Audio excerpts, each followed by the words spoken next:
Holly hangs across the mantel.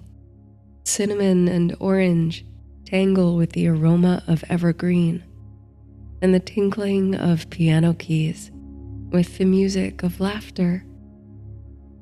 Soon a chorus of untrained voices chime with the melody of Here We Come a-wassailing.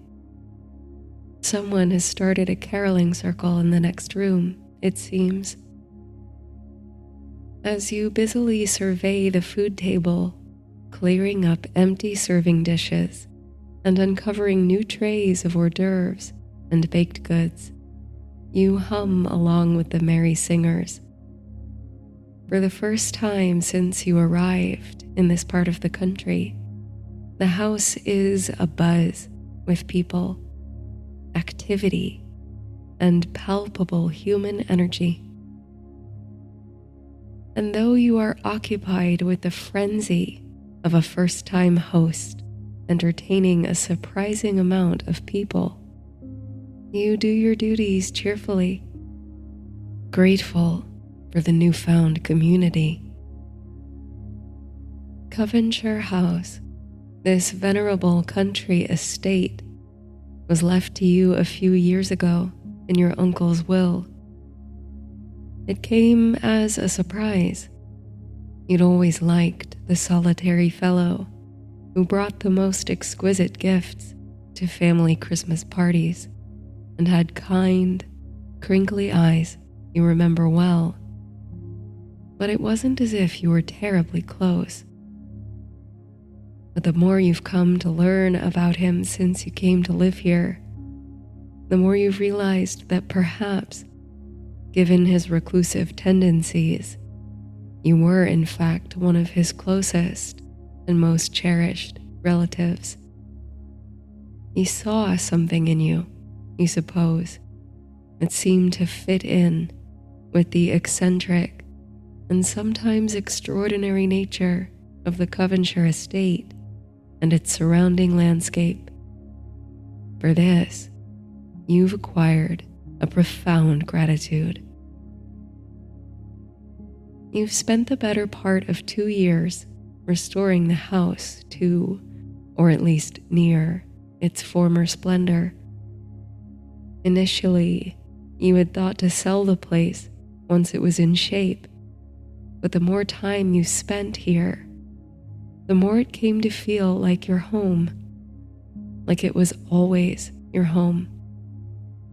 And in the bones of the land, these beautiful and ancient hills, you've felt stirrings of magic and wonder, the kind of wonder that's rare and usually only accessible to children adventuring through their woods and neighborhoods, looking for evidence of fairies. But living by yourself in such an enormous estate, even kept company by your beloved horse, Winifred, can be a lonely affair. In recent months, you've endeavored to get yourself out of the house and into the community. Sometimes that's merely a trip to the market. Other times that means bringing some of the more peculiar artifacts you've found around the house to the antiques dealer, speculating together over the items. And lately you've sought to embed yourself more in community spaces, even joining a book club and taking long walks or horseback rides with local wildlife enthusiasts. It's brought you immense satisfaction, further planting your roots here. Perhaps more than anything, more than the awe-inspiring countryside or the welcoming community, what keeps you here at Covenshire is the unending curiosity. Since moving in, you've had a number of experiences that can't be easily explained. You've brushed up against beings and forces you have no other word for than magic. Especially at times of transition within the year. The summer and winter solstices, the changing of the seasons, when the world seems to hum with liminality. You rarely speak of these strange occurrences to others, not for fear that they might not believe you. In fact, there's an unspoken twinkle in the eyes of folks around here that suggests familiarity and comfort with the unknown, but out of a sense of sanctity. The things you've seen, a sacred circle in the heart of the nearby woods, visions of the past and future through the pages of an old book, and a Christmas visit from a medieval pageant wagon. They all felt intensely personal, sightings meant for you and you alone. A part of you longs to discover the causes and connections of these uncanny encounters, wants to put it all together like pieces of a puzzle. But another part enjoys simply dancing in the mystery, never knowing what wondrous thing may happen next. Tonight is the winter solstice, the longest night of the year. Through all the preparations of the day and all the festivities of the evening, you've felt something of a prickling, a thinness to the atmosphere, a sparkle. Uncovering a tray of homemade pastries brought by a neighbor and turning to go into the other room where voices trill and laugh, you almost trip over a blur of fawn and white fur, which disappears as quickly as it came with the jingle of tags. Then another comes waddling and panting behind it. The Welsh corgis, Ness and Poppy. A moment later, their owner comes dashing in behind them. "I'm sorry," says Carrie, out of breath, scooping up the slow one in her arms. You can't help but laugh at the little dog's face, split like a grin with her tongue hanging jovially out. "I tried to keep them out of the way of the food," she says. "Ness went that way, I suppose." You respond in the affirmative and chuckle as Carrie heads toward the drawing room, where a cry of laughter indicates that Ness is getting up to more mischief. This party has seemed to attract the most agreeable kind of chaos, you think. The kind that's rosy-cheeked, musical of voice, and plump with sweets and pies. Joy permeates this place. So you follow Carrie into the room, where now echo the sweet strains of the holly and the ivy. The great fir tree towers in the corner of the room, trimmed with red ribbon, twinkling lights, and bright, reflective baubles.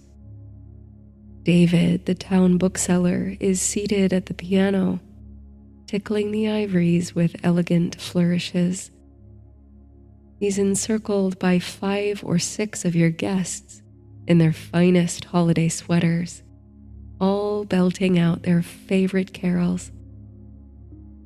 Other guests lounge on the sofas and armchairs, grazing on cheese cubes and biscuits from paper plates. Carrie stands with her partner Gwen a few paces from the piano, a corgi under each arm, as they admire the music. Candles flicker about the room, lending it a nostalgic light. The whole tableau might be out of a Victorian Christmas card.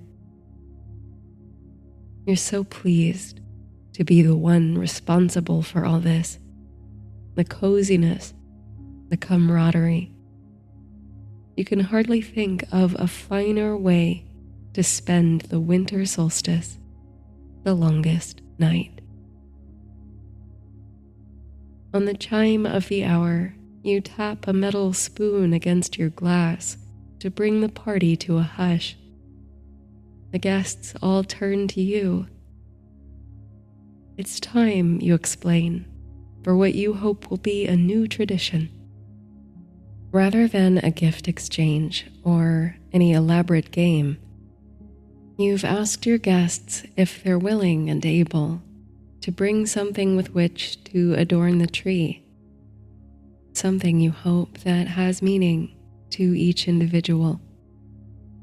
Your suggestion was met with enthusiasm as guests RSVP'd, and now you're excited to see what they've brought.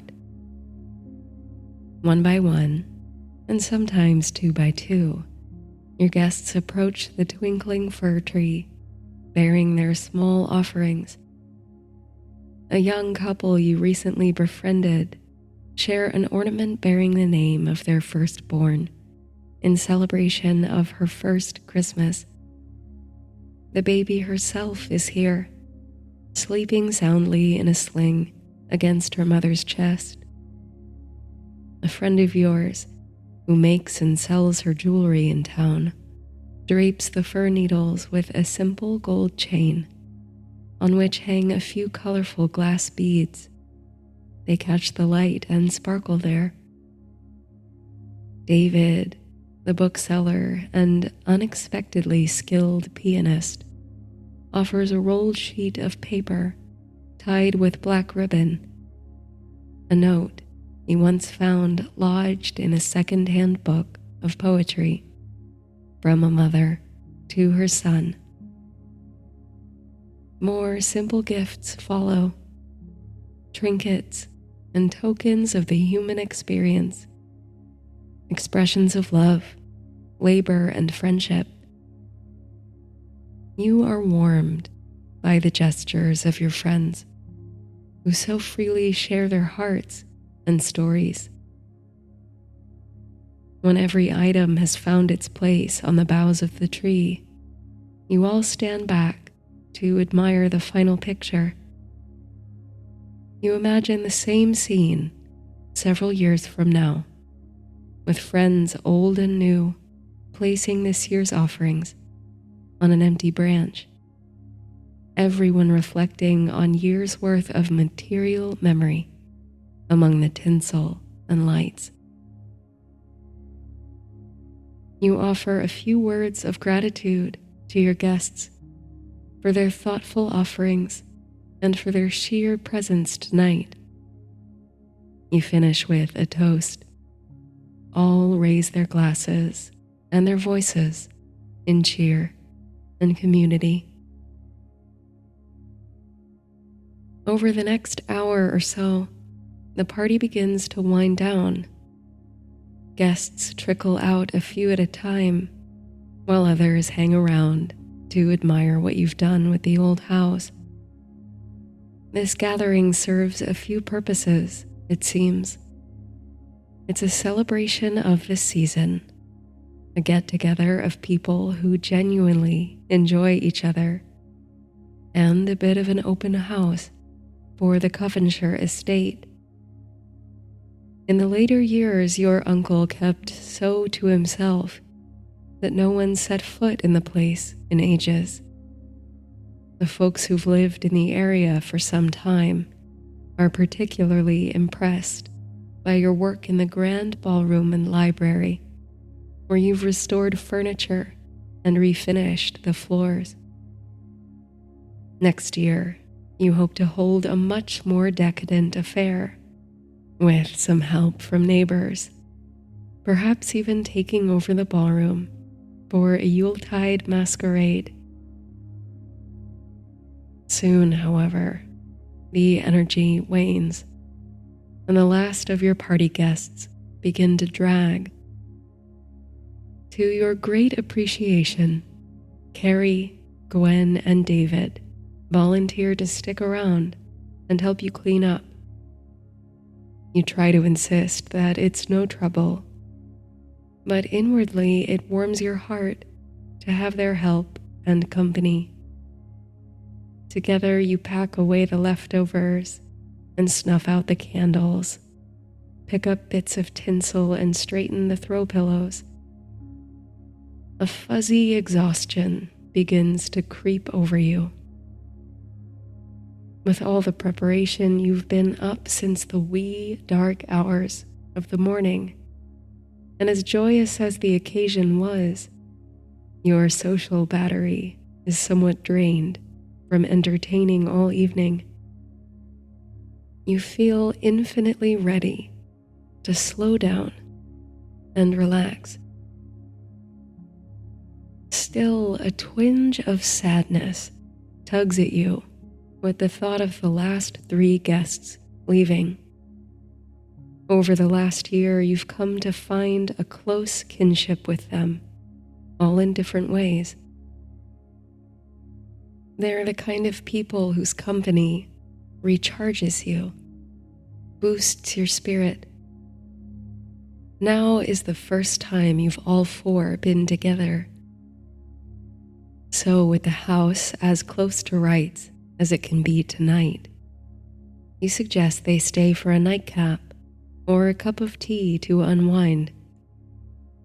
Your comrades are thrilled with the notion, so you put the kettle on and light a fire in the grand fireplace in the sitting room.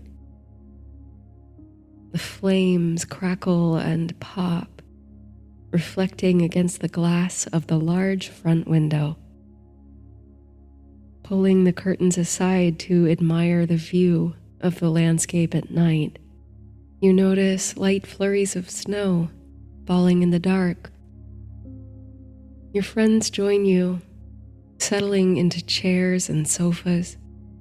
Even the corgis, their energy at last expended, curl up to rest beside the fireplace. Over tea and mulled wine, you reflect together on the wonderful success of the party, how gleeful the atmosphere was, and how good the house looks. You beam with pride. And in the warmth of the hearth, the conversation sweeps past pleasantries into the kind of comfortable rapport common among old friends. You recall aloud your first time meeting Carrie while out for a ride by the lakes. She was standing knee-deep in the shallows, her jeans rolled up, gathering fistfuls of watermint. She introduced herself as the Lady of the Lake, you say. I had potions to brew, Carrie laughs, but that is what some people call me, I swear. No one calls you that but you, chides Gwen, who then adds with a smile, but it suits you. Especially after last spring, Carrie says knowingly. At this, you and David share a look of curiosity, then both turn back to Carrie. Last spring, David says. What happened last spring? Carrie's face lights up as if she's delighted to have the opportunity to tell this story. She crosses her legs and leans forward a bit. If I'm going to tell it, she says in a hushed tone, I need you to keep an open mind.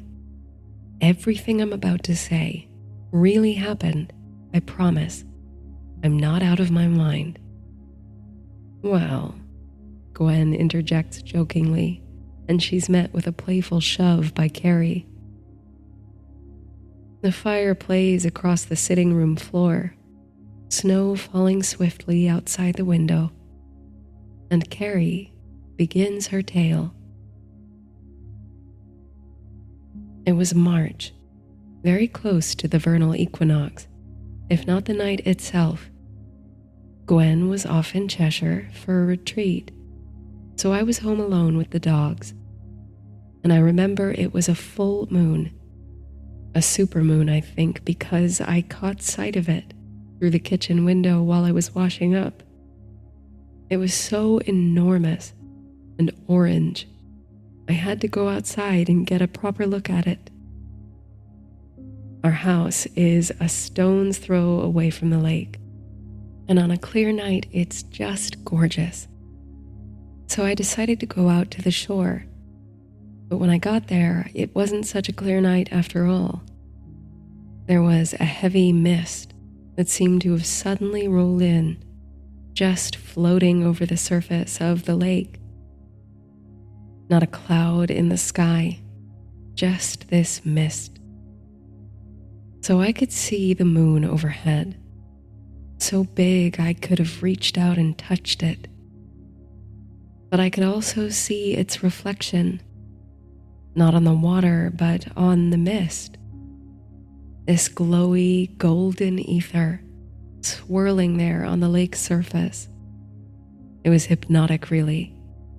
I couldn't pull myself away. But then as I watched, frozen there and mesmerized, the moon's reflection began to change. It started to coalesce, to come together into something denser than mist, something solid. I watched as it gradually took on the shape of a woman made out of mist, standing there in the center of the lake, her feet resting right on the surface of the water. I couldn't make out her features just yet because of all the mist, but I could see her silhouette, clear as day. Then slowly, the mist cleared, little by little, leaving her there in the middle of the lake. She looked like she was made out of moonlight, all pearly and gleaming. Her hair was white, though I couldn't tell her age. She seemed ageless, really, venerable and wise, and also youthful and light. I felt utterly and completely at peace in her presence. No fear, no apprehension, as if the glow she radiated was warming me through, comforting me. And then I noticed the raft. I hadn't seen it before, perhaps because of the mist, but there was a little raft bobbing there by the shore. It seemed like a sign, so I climbed onto the raft, untied it, and rowed out to meet her there. I remember she was barefoot when she touched down on the raft before me, and she was radiant, so beautiful it was difficult to look directly at her, but I couldn't look away. I thought she must be a fairy woman or a goddess. Being beside her was nourishing somehow, like she was filling me up with energy. I felt compelled to say something to her, but I wasn't sure what to say. So I told her my name. She smiled and nodded, as if she already knew. Then she leaned toward me and whispered something in my ear. Don't ask me what she said. It might have been a different language, for all I know, but I don't remember it. But at the moment she said it, I had a feeling of absolute contentment wash over me, a sense that everything was going to be all right, but also that I had been given a mission, a purpose I couldn't yet articulate. I wanted to ask her questions, to learn more about this unknowable purpose she'd endowed me with, but she had vanished. That's when I realized how cold the night was, still on the verge of spring. So I rowed back to shore and hurried into the house to warm up. The next morning, I woke up much later than I normally do, and Gwenny was already back. She came in with breakfast and asked me what I'd done in the front garden. I didn't know what she was talking about, so I followed her out there. And on the edge of the garden, out of nowhere, there was a sapling. I hadn't planted it, but there it was, with silver bark and budding branches. I'd never seen a tree like it before. I've just had this feeling ever since that the tree is somehow connected to my encounter with the woman of the lake, the fairy, or whatever she was. Like I've been tasked with caring for this tree, for her. I've gone back to the lake night after night since, just to look out and see if she returns, so I can ask her what I'm meant to do. I haven't seen her yet, nor have I seen that raft again, but I have looked after the tree. I'm certain there's something special about it. In fact, it bore fruit this past season. Apples, but the strangest, most beautiful apples you can imagine. One side yellowy golden as the sun, and the other a whitish silver like the moon, like the Lady of the Lake. There's a crackling silence as Carrie finishes her tale. You feel a shiver of synchronicity. It seems you're not the only one here who's experienced the unexplained. So, your nightly sojourns to the shore, David speaks first, his eyes bright. That's why some people call you the Lady of the Lake. It's all right if you don't believe me, Carrie says, leaning back against the cushions. No, that's not it at all, David says hurriedly. I do believe you. This part of the country is rife with stories like yours. Really? You chime in. David, ever knowledgeable and well-read, begins to speak about the fascinating history and folklore of the region. Not far from Covenshire, as you know, is an Iron Age hill fort. Here, legend has it, a king tried to build his castle, but the foundations repeatedly crumbled until a young boy, gifted with prophecy, divined that beneath the hill, 2 dragons were locked in unending battle. This conflict kept the castle's construction at bay. That young boy was Merlin. And only a short distance yonder, there are the Abbey ruins, a locus of so many legends. One of David's favorite stories tells of a monk who resided in the Abbey in the 12th century. One night at dusk, there came the song of a nightingale, which was so sweet, so entrancing, that the monk followed the music out into the forest. After a time, the song ceased, and the monk had not yet found its source, so he returned to the Abbey.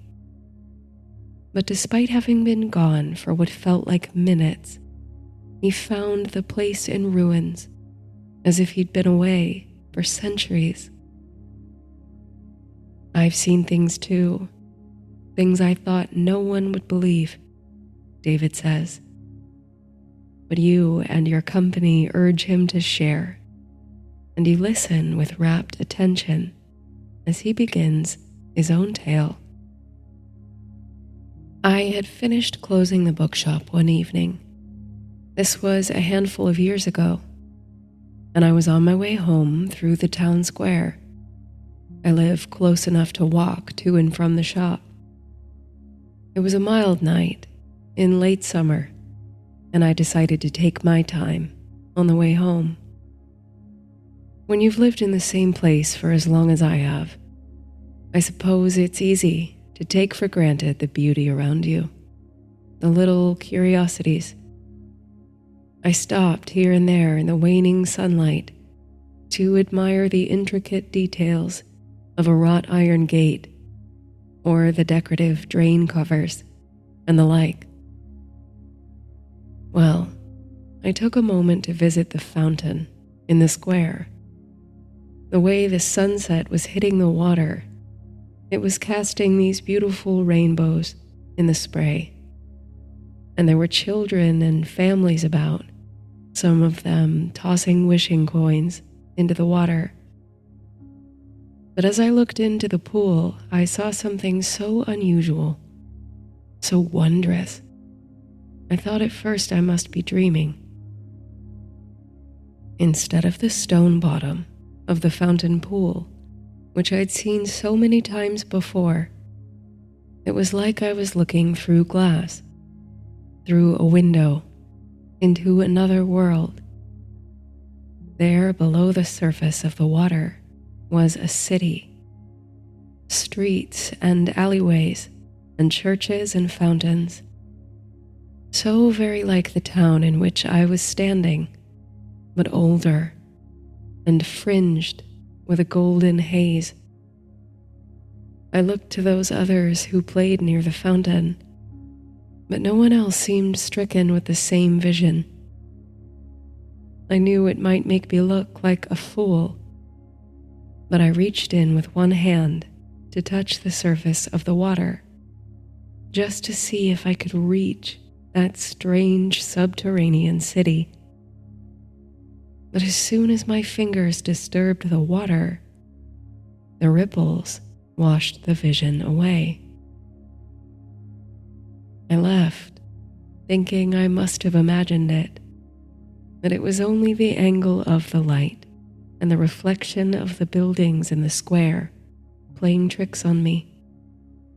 I carried on as normal and all but forgot, until several months later, when I saw the city again. This time, however, it wasn't in the fountain. I had family visiting, and I took them to see the ruins of the abbey, actually. There was snow on the ground that day, but the sun was shining, one of those pleasantly crisp winter mornings. And as we were strolling around the ruins, I wandered in one direction while my family were observing the colonnades. The sun came streaming through what remains of the tracery in the grand archway, and I swear it was as if through that doorway there shined the other place. I could just make out, through the blinding golden light, a winding alley lined with structures. It seemed to call out to me, inviting me in, and I wanted to go. But just then, I heard my name, and I turned round to see my family waving me over. When I looked back at the archway, the city had vanished again. Sometimes I wonder if I missed my chance to pass through the portal, or if I really did only imagine it. But deep down, I believe I'll see the doorway again. I'm not sure where or when, but I'll find my way to the other place one day. As David concludes his story, your eyes drift to the frostwork on the window pane, where your imagination etches a map onto the burgeoning ice crystals, now illuminated in the glow of firelight.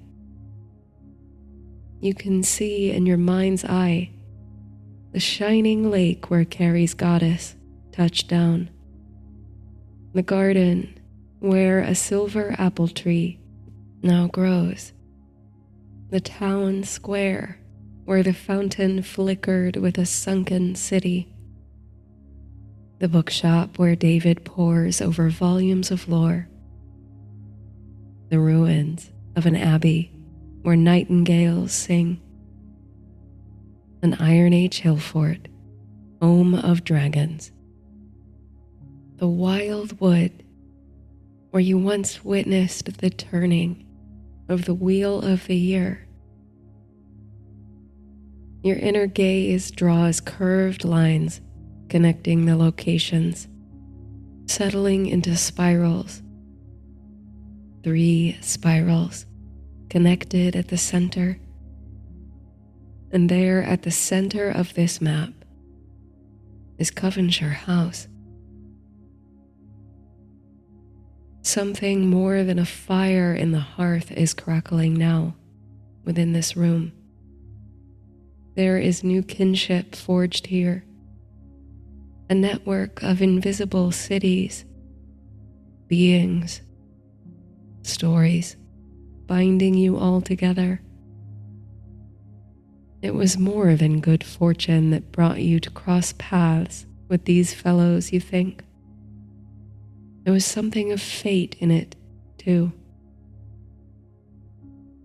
You can feel it now, that with the people in this room, on this dark night, you'll learn to navigate the unseen worlds, those fairy realms and echoes of history that seem to slide in and out of focus for you, with Covenshire House at the heart of it all. Snow tumbles softly beyond the pane, gathering and dancing in the darkness. Midnight approaches, the axis of the year. It's far too late to send your comrades home through the whistling dark, and the empty country house has rooms to spare. But there won't be much sleep tonight, you think, for there are 1,000 tales left to tell and secrets left to spill. There are mysteries in every corner of Covenshire. There are hidden realms on every page of every book in the Grand Library. This place, this magical house that called to you across land and sea, extends its fairy reach, its spiral arms, and gathers up stories. Only you can say what will come in the next chapter. Will you step through the archway, tend the sacred tree, weave the spell of friendship in elegant, rotational symmetry? Tonight, as the old year dies and the seeds of the new are sown, as Holly and Oak King reenact their ancient battle for the season, as the sun sleeps, ready to wake brighter tomorrow. Tonight, something begins. The snow, the falling snow, passes through tracery, waltzing between the notes of nightingale song. The pine boughs shiver, and the lake's surface trembles and glows under silent moon. Deeply, sweetly, the land sings its legends through you and your friends, a new fellowship, a new community, a new circle.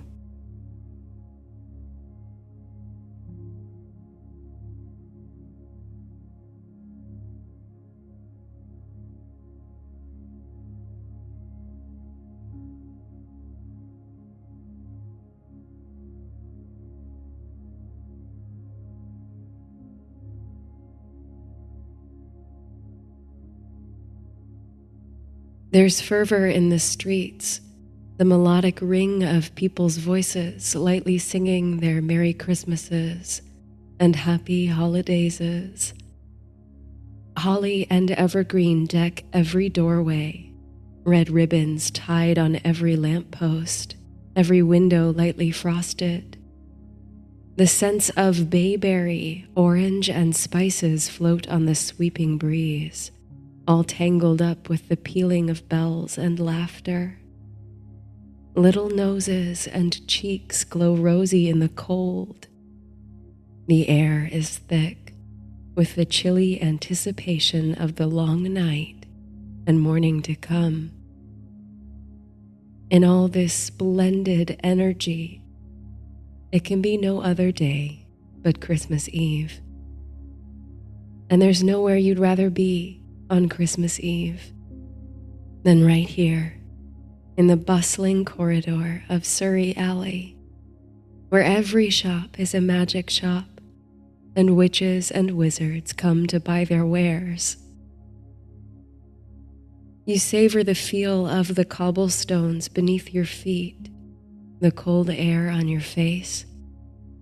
You stay close to your best friend Brom so you don't lose each other in the crowds. Though you're on holiday from the School of Sorcery, you both still don your cloaks bearing the school insignia, half out of pride and half because they're the thickest, warmest cloaks you own. But underneath the cloaks, you wear cable-knit Christmas sweaters, handmade by Brom's mother for each of you. It was a kind gesture for her to include you in that family tradition.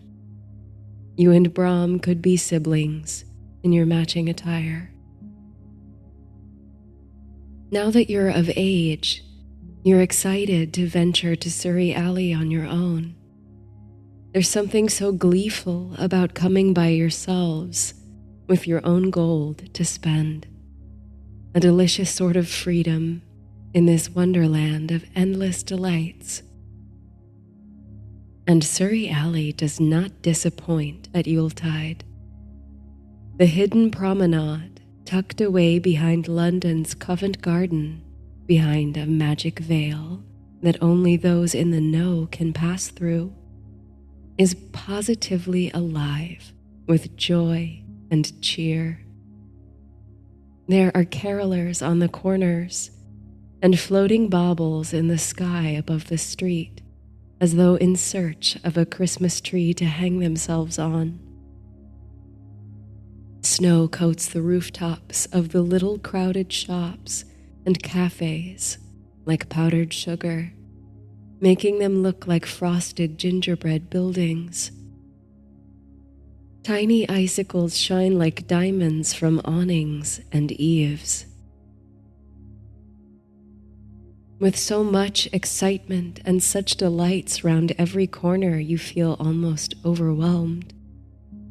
But Brom nudges your arm and gestures off to the left, where you spot the famous bookshop, Bob and Wheel Books. Good idea, you say, as the two of you weave through the throngs to the bookshop's entrance. The real mission today is to gather up last-minute Christmas presents for some of your friends and family. Your other best friend, Violet, who's spending the holiday with her parents in Australia, is an avid bookworm. So Bob and Wheel is the perfect place to locate a gift for her. A bell rings on the door as you step inside from the street.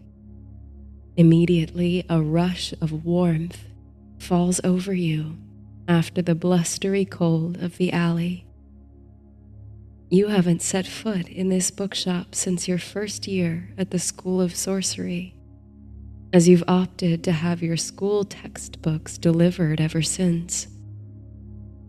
But the familiar smell of leather-bound books, vanilla, and coffee bring back all sorts of childhood memories.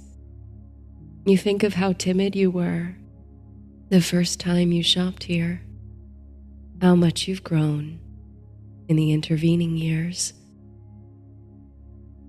The bookshop, by some enchantment, is larger on the inside than it appears from without. Rather than a narrow red brick building with 2 stories, it's a cavernous space with spiral staircases and magical lifts that go to countless floors, each holding a vast inventory of books on certain subjects. It's busy with customers flipping through pages, carrying stacks of volumes, or watching their Christmas gifts wrap themselves in neat little packages. You and Brahm split up to track down presents for Violet. She has a voracious appetite for books, so the real challenge isn't finding something she'll like, but finding something she hasn't yet read.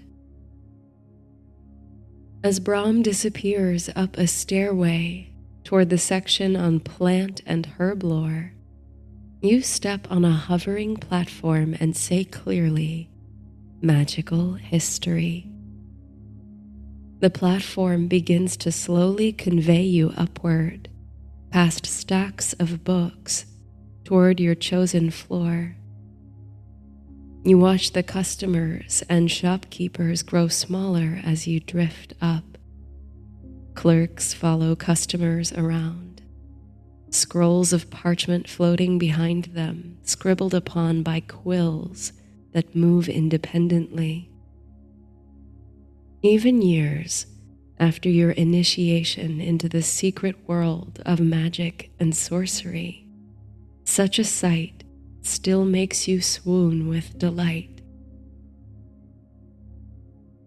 The lift comes to a halt at the history floor, which is peaceful and quiet compared to the main thoroughfare. You suppose history books aren't most people's idea of a thrilling Christmas gift, but you can understand the appeal. They're a window into the great mysteries, movements of people and ideas across time. You wind your way through the stacks of books, reading the lettering on the spines, biographies of great witches and wizards, monographs on magical empires. The choices are seemingly endless.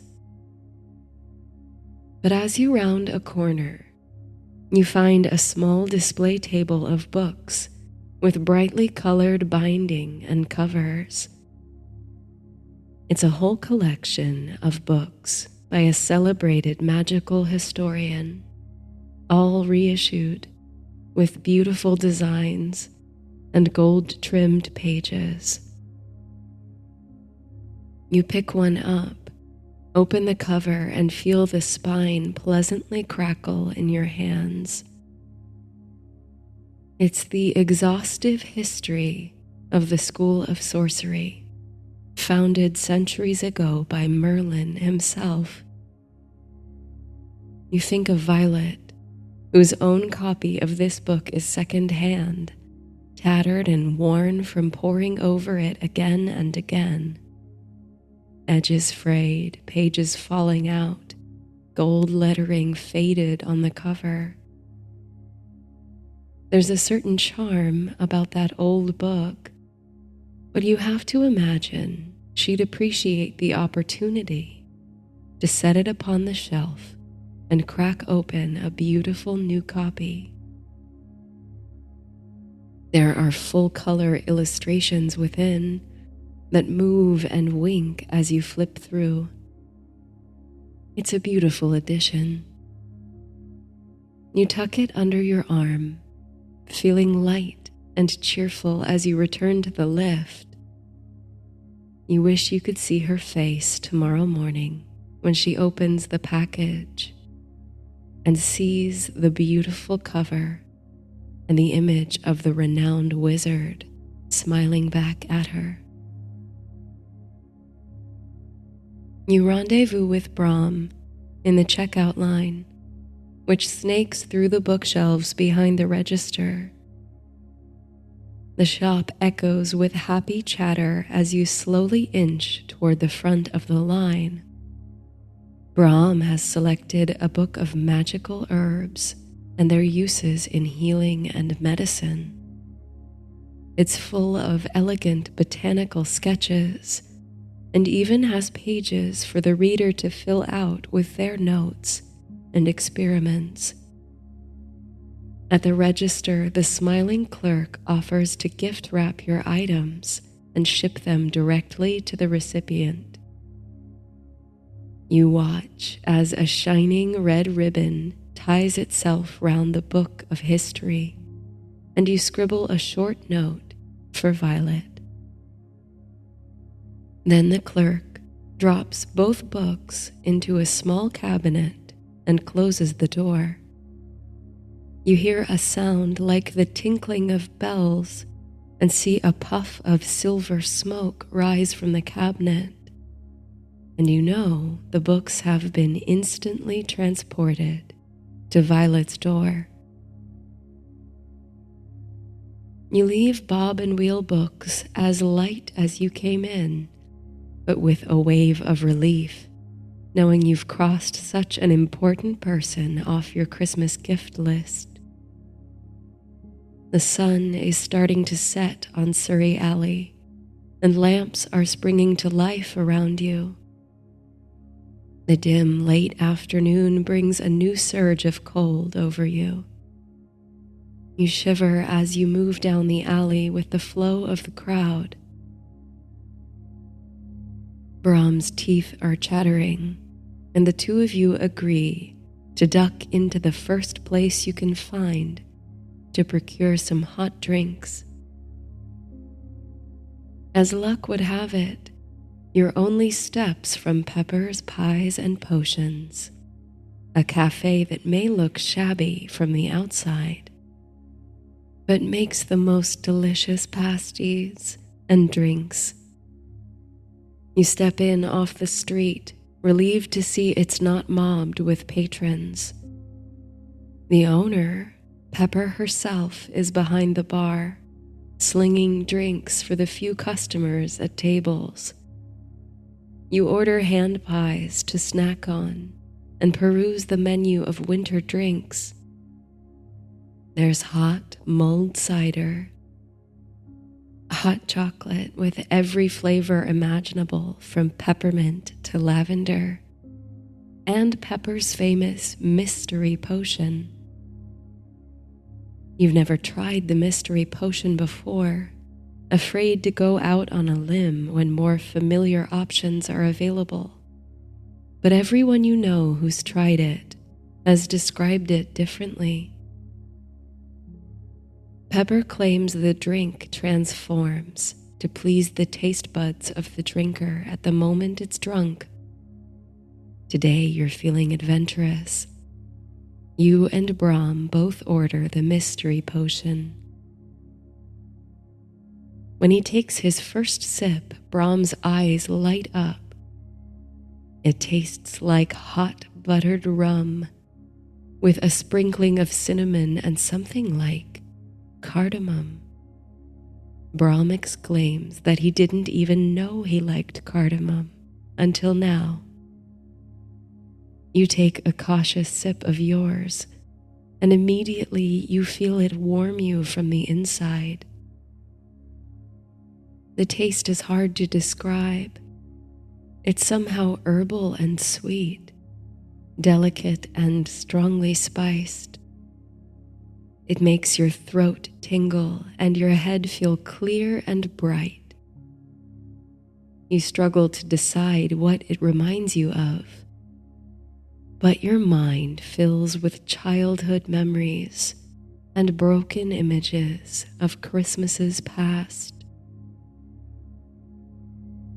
You thank Pepper for the delicious refreshments and breeze back out the door, drinks warming your hands. Your cheeks flush as you meet the cold, but it can't break through the spell of warmth cast by the mystery potions. The lamps burn bright with flickering gas flames, and the lit-up shops lining the alley look like miniature buildings in a Victorian Christmas snow globe.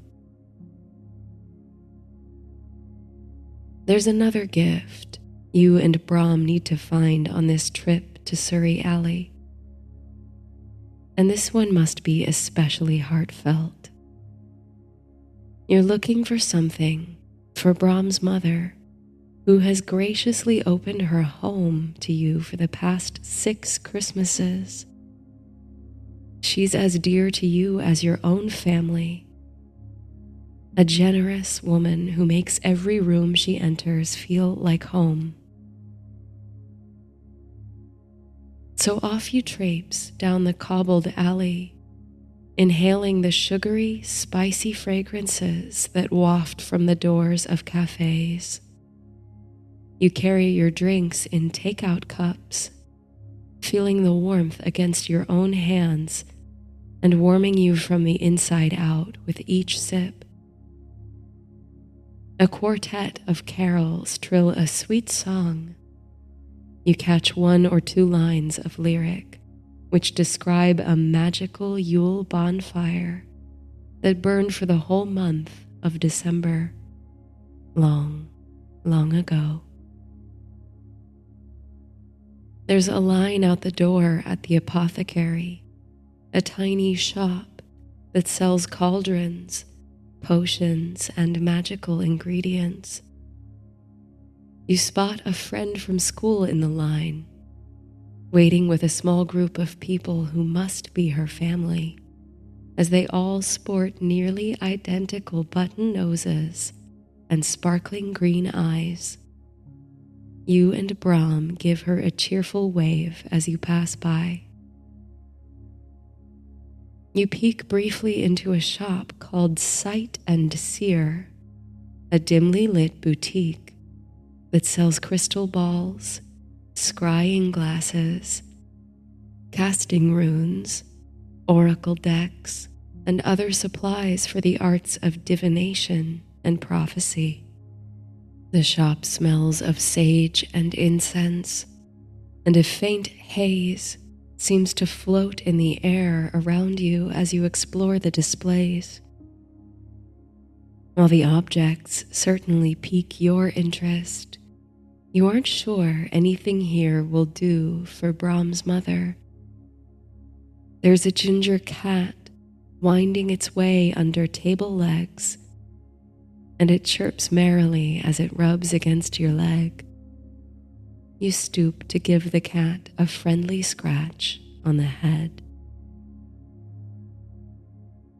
Back on the street, Brom nudges you to go with him into the hat shop, Bettina's Best, intrigued by their window display. Behind the glass is a charming tableau featuring mannequins made of snow, modeling increasingly elaborate hats and hair accessories. You give Brom a smirk, and he insists he's heard his mother lamenting the state of her old hats. This shop must have just the thing to delight her. So you stumble inside out of the cold. As Brom heads for the classic witches' hats, you marvel at the more extravagant headwear on display. There's a fascinator made of realistic butterflies, flapping their iridescent wings, a headscarf made of black fabric that shimmers like the night sky riddled with stars. Brom selects a pointed witch's cap in the traditional style, made festive by a decorative sprig of holly. He asks earnestly if you think she'll like it. You reassure him that it's just perfect. But you still aren't sure what to get for her. How do you say, with only a small gift, how thankful you are for a person's hospitality? how lucky you are to be welcomed into the family. Now a flush of blue evening casts its veil over the shopping corridor of Surrey Alley. You're coming to the end of the main drag of shops, but you haven't yet given up hope. After all, there's a little square just ahead where a magical Christmas market has sprung up around the great festive tree. You can see the tree now, a great spruce stretching high into the darkening sky, at least 20 meters tall and towering over even the tallest of structures around. The chime of a clock tower suggests that it's already 5:30. There's plenty of time to get a good vantage point to watch the tree lighting ceremony. A spiral of snow flurries are falling delicately around you, melting as they reach the cobblestones. As you approach the square, your heart flutters. Little wooden stalls, roofs dusted with blankets of snow, encircle the tree. Food stalls sell hot pastries rolled in sugar and cinnamon, steaming sausages, and fresh salted pretzels. Mulled wine and hot cider flow. Vendors sell handmade items and wares, rustic wands, unique broomsticks, pottery, candles, paintings, and hand-carved marionettes. You and Brom amble round the perimeter, eyeing the marvelous toys, gifts, and magic supplies for sale. You can't remember ever feeling so charmed as you do now. It's as though you've stepped into a Christmas card. And as you weave through the stalls, admiring watercolor paintings of Surrey Alley through the seasons, paintings with leaves or snow or rain that really falls before your eyes, or gasping at exquisitely made garments, you keep your eyes peeled for a special gift for a very special person. You know it as soon as your eyes fall upon it.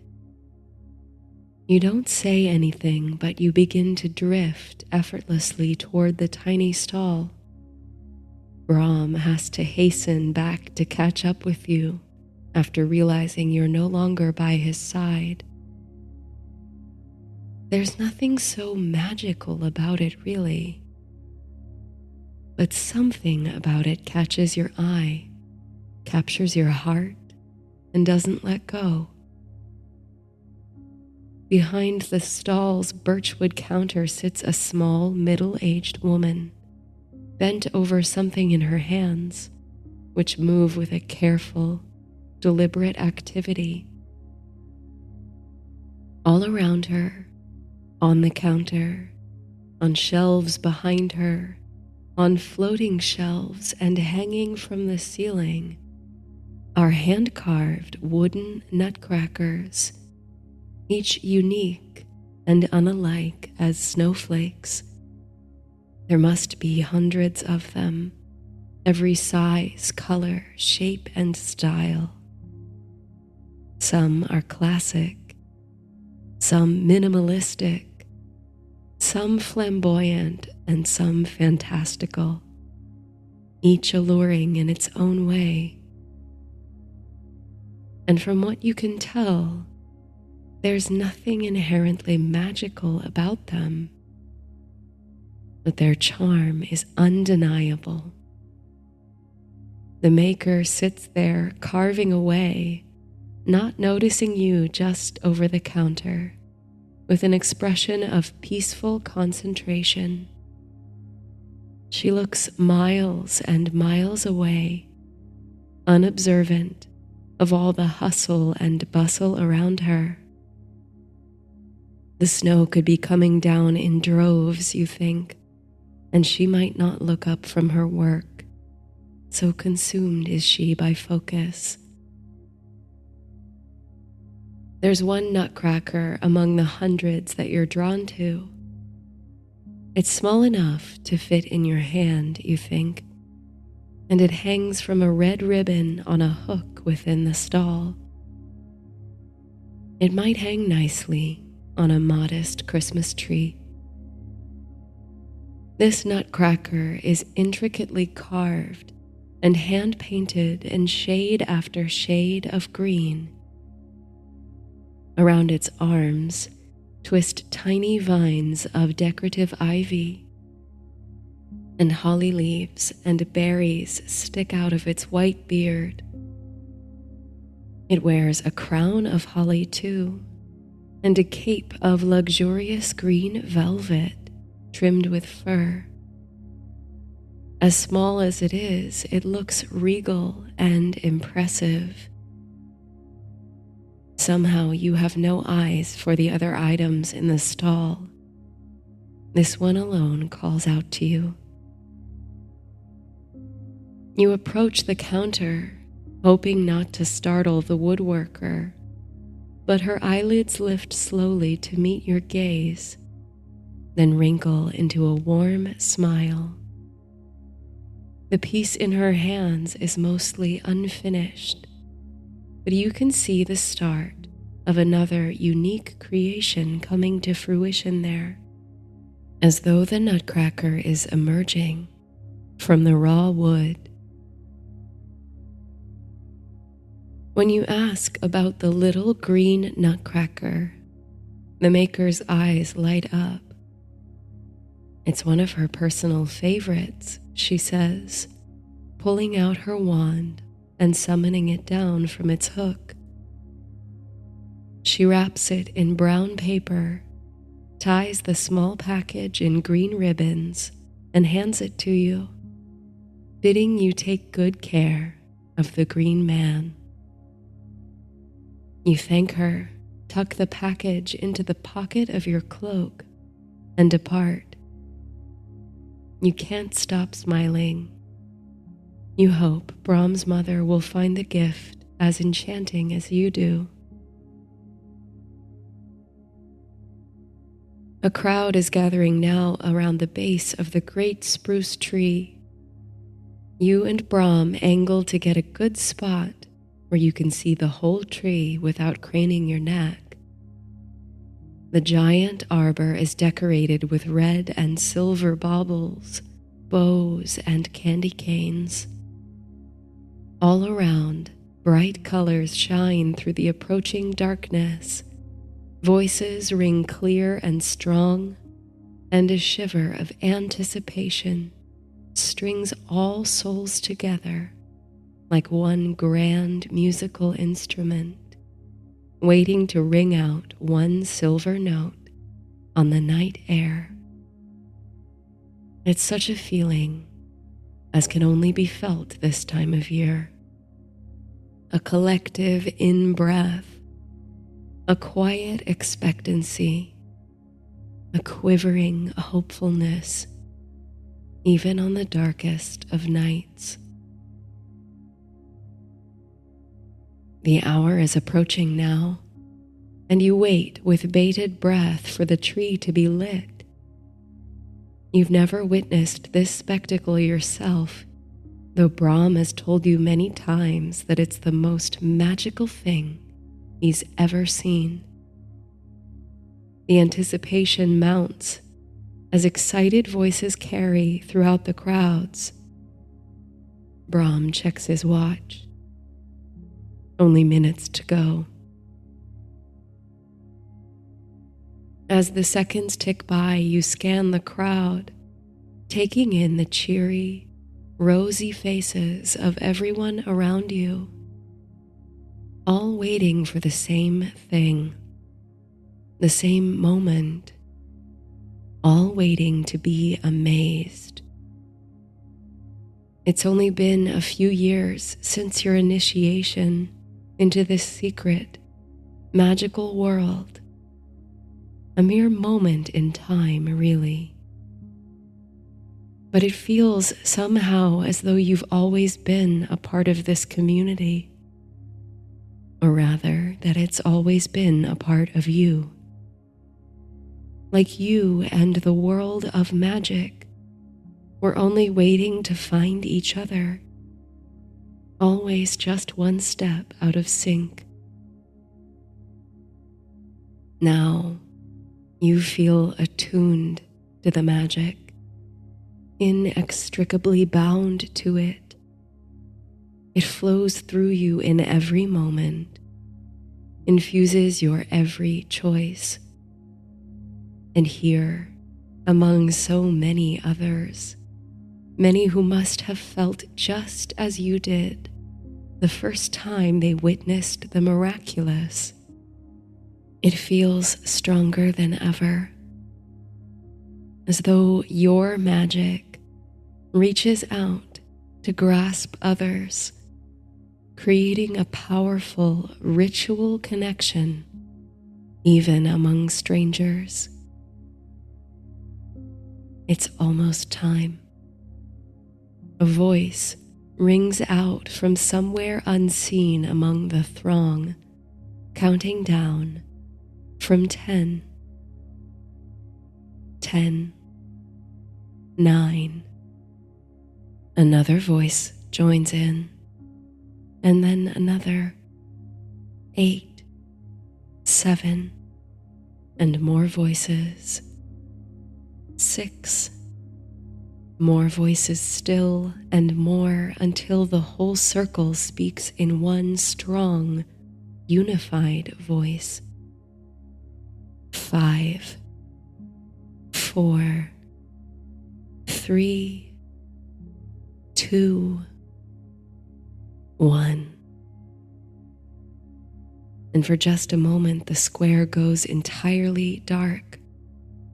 A hush falls over Surrey Alley, and it's briefly so silent, so dark, you can't believe it. It's like a dream. And then, with a burst of color and light and sound, it begins.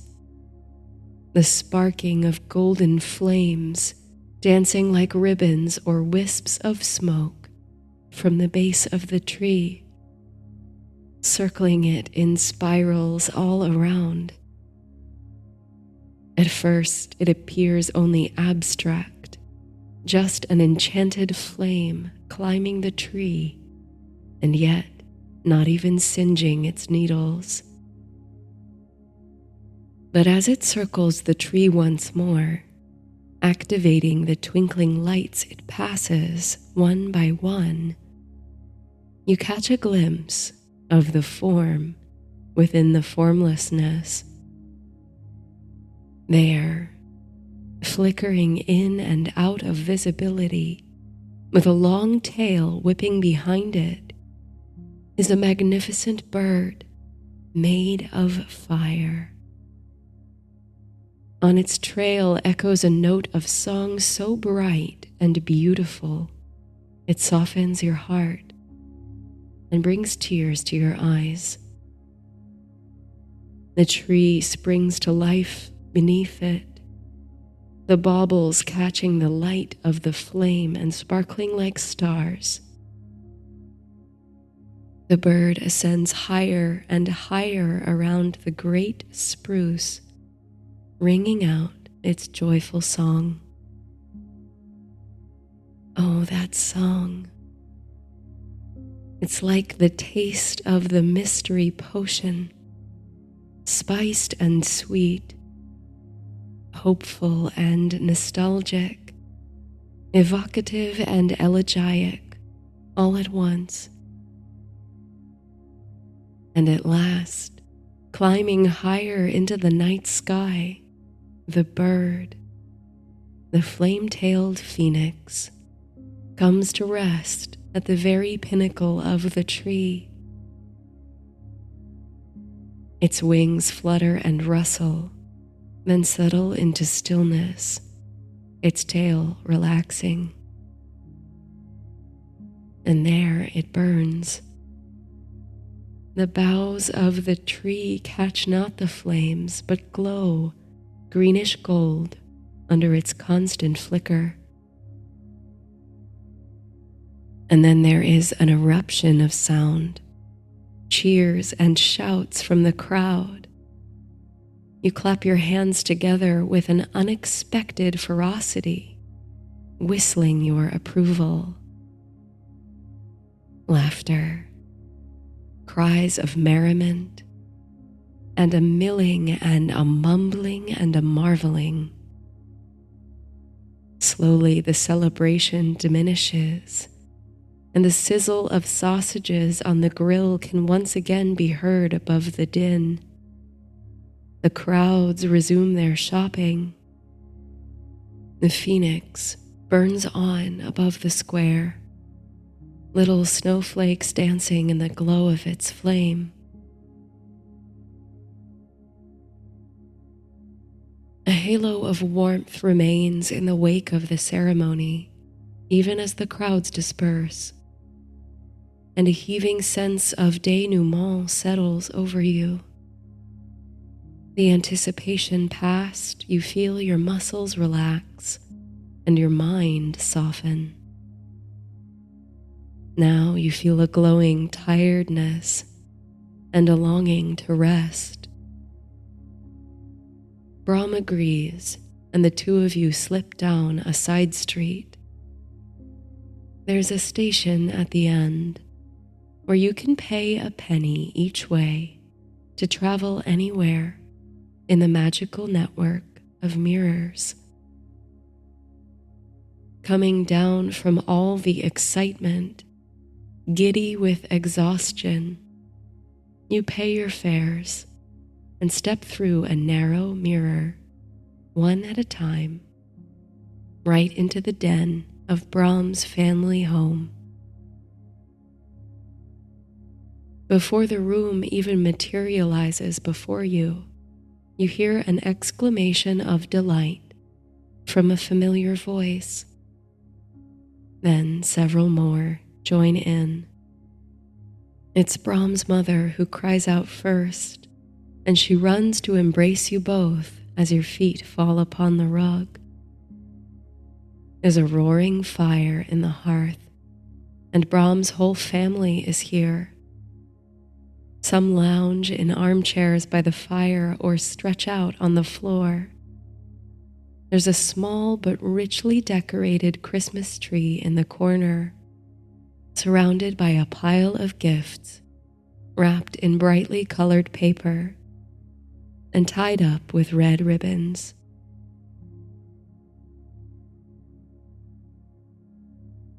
It feels like home, like childhood, like magic, being surrounded by so much love and gratitude. You're happy to take off your heavy cloak and sit before the fire. You can feel your icy nose and fingers defrost in its radiant warmth. Soon there's tea and a heap of cookies on the coffee table, and there's music playing lightly under the cheerful conversation. Brahm tells everyone about the tree lighting. The best one yet, he insists, a rosy glow in his cheeks. Someone starts describing a cherished Christmas memory, and soon everyone is chiming in with jokes and stories from Christmases past. Brahm's father is eyeing the pile of presents clandestinely and even sneaks away from the table to shake one by his ear. Brahm's mother, with a knowing look in her eyes, suggests everyone should open one gift tonight, a delighted surprise from her children. There's laughter and glee as everyone makes for the pile, retrieving a gift with their name on the tag. Your stomach fills with butterflies as you see Brahm's mother take the tiny package wrapped in brown paper. You do hope she likes it. You watch as she unties the ribbon and removes the green-clad nutcracker. She looks up at you with glossy eyes and pulls you into a firm embrace. She doesn't say anything, but crosses to the tree and hangs the ornament from a prominent branch. Then she squeezes your hand. It seems for a moment that you can see in her eyes the same bright and moved expression as you noticed in the woodworkers when you selected the gift. It gives you some pause. The gift exchange continues until there's a clutter of wrapping paper strewn across the floor and a satisfied gleam on every face. Brahm's brothers wave their wands to clean up the debris. The music plays, and the fire continues to burn. You feel flush with warmth and pleasure. You can see light snow falling outside the window. It strikes you that this, more than any spell or potion or charm, is true magic. The delicate yet resilient ties that bind people together as family, blood or chosen. The memories and private myths that spring from closeness over time.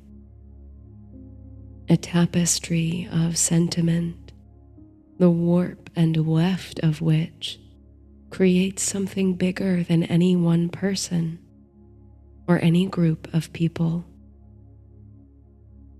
And at this time of the year, with darkness creeping in at the corners, these shining threads are more important than ever.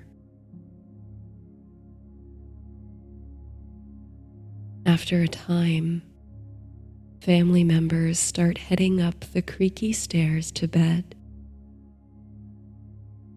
You're one of the last left in the den, feeling yourself swoon with sleepiness near the fire. At last, you too climb the stairs to the room made up for you. Your eyelids droop as you climb, and you waste no time collapsing into the soft pillows on your bed. Your head swims in and out of consciousness and surrenders to sleep. You dream that you're flying through the night over snow-sugared rooftops and smoking chimneys, unfazed by winter's icy bite. Behind you stretches a long, fiery tail, and in the flames are the images and shapes of all the Christmases you've lived, and all the Christmases that ever were. You soar, surging, spurred on by the strength of the magic that abounds in quiet places, on modest boughs, and in the eyes and hands of loved ones. You shine on.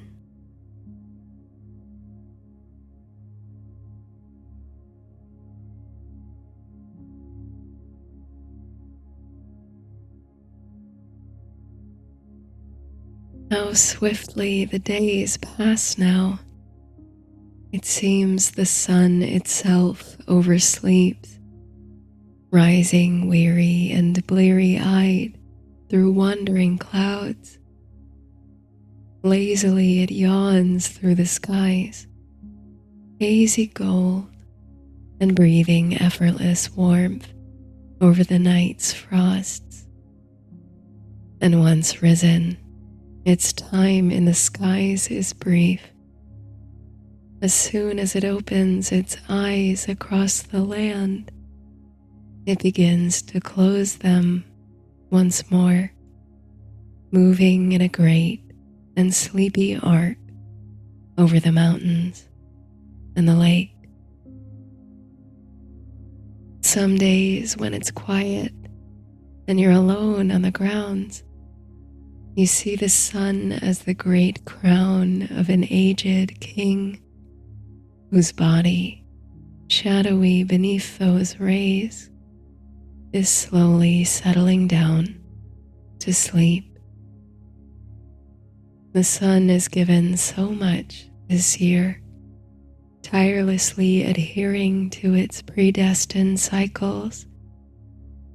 Now it lays down, surrenders to the sweep of the longest night, its most regenerative time of rest. That such a quiet, dark, and restorative time should be the backdrop of the year's most extravagant celebrations is attention never lost on you. The instinct each year is to withdraw, moving not only into the warmth of the indoors, but also within yourself.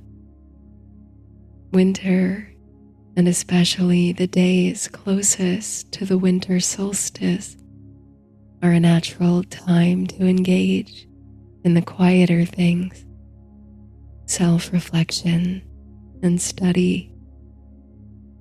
So it feels surreal now to be laying out your formal wear for tonight's Yuletide gala, one of the year's most anticipated events at the School of Sorcery.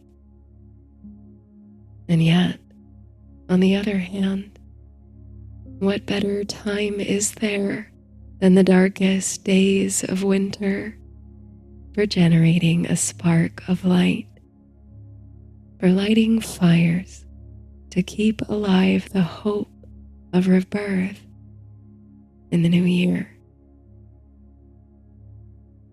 The sleepy descending sun is brushing your shoulders through the window now on its way behind the Emerald Mountains. A shard of sunlight glitters on the dark surface of the lake, which surges slightly under a low wind. There hasn't been a snow yet this season, but there's something in the air, a subtle kind of electricity or tautness to it that makes you think tonight could be the night. It's with this in mind that you opt for an extra layer as you change into your festive garments. Before leaving the dormitory, you glance back at the relatively dull-looking chamber and its half-dozen four-poster beds. You withdraw your wand, think for a moment, and give it a wave. At once, garlands of evergreen twine their way around the bedposts, and twinkle lights line the windows. You've just mastered this kind of minimal conjuring magic in Intro to Thaumaturgy. It will be a nice little surprise, you think, for your bunkmates when they return from the party. With that, you leave the dormitory a little brighter than you found it, and venture down the steps to a lively common room where dozens of students, clad in formal evening wear, are passing the time before the start of the festival. There's a fire going in the grand fireplace, and someone is passing around homemade chocolate broomsticks for the occasion. You take one from the box, intrigued, then spot your two best friends, Brom and Violet, seated in wing-backed armchairs by the fire and engaged in conversation. You move through the small crowd to join them. "I wouldn't eat that," Brom says, indicating the chocolate broomstick. "Why not?" you ask, surprised. Violet chimes in. "Wesley made it for his kitchen witchcraft final, so there's a 50% chance you end the evening floating a few inches off the ground, and an equal chance you break out in spots," Brom finishes. Deciding you'd rather not take the chance, you deposit the chocolate candy on a nearby table. "Besides," says Violet, "there's bound to be mountains of sweets at the party, don't you think?" The last wink of the sun disappears through the narrow stained glass windows of the common room, turning the atmosphere instantly cozier and more electric. Excitement is building. Your friends, indeed everyone here, looks absolutely splendid tonight. You spend so much of the year in stuffy school uniforms that it doesn't take much to completely change your appearance. But you get the distinct sense that most students are taking great pleasure in the act of dressing up. It brings that much more enchantment to the night. When the hour rolls around, you hang back with your friends as most of the students clamber out of the common room and head down to the party. You'd agreed to do your gift exchange this year at school rather than sending presents all over the world during the term break. For Violet, you've got a beautiful new spell journal for writing her own rituals, and the book responds by offering feedback on the intended results. For Brom, a new set of dice for his role-playing games, each inlaid with real dragon scales. Knowing you've taken an interest this year in magical creatures, Violet gives you an interactive map of the countryside with ever-changing information on where to find supernatural creatures. Brom, transcending expectations, gives each of you a houseplant, perplexing at first until he explains that when it flowers, the blooms can be used to enhance the effects of any potion. After thank yous and an emotional group hug, you're finally ready to go down together to the feasting hall. You descend the spiral staircases of the cavernous old castle. The winking portraits on the walls have done themselves up in festive attire and holiday decorations too. Everyone is getting into the spirit of the season, it seems. There's a constant trickle of students from the upper floors, all headed in the same direction.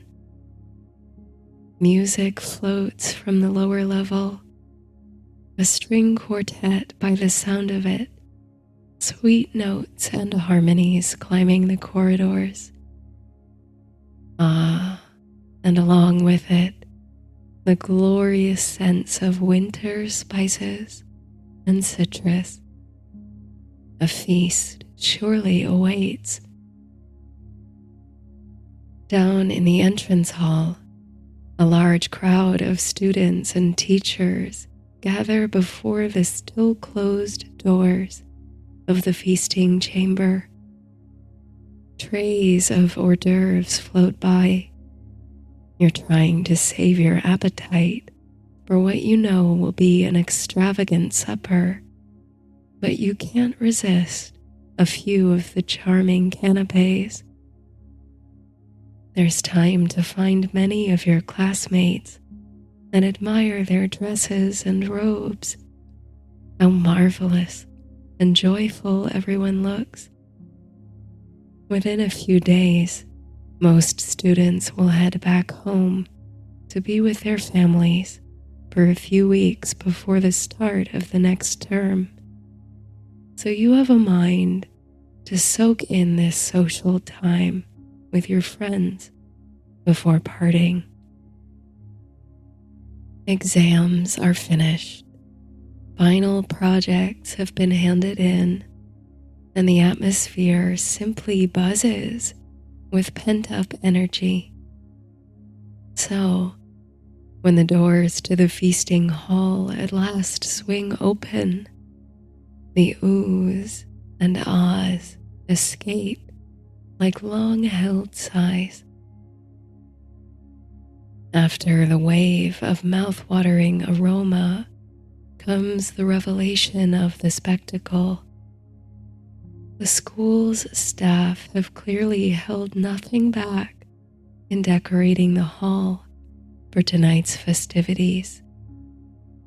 At the far end of the Gothic chamber stands a towering fir tree, almost tall enough to graze the vaulted ceilings. It is lit with countless glowing golden bulbs and hung with glittering crimson, silver, gold, and green baubles and bows. Atop it is a star that might as well have been lassoed from the heavens, for it shines with such natural brightness.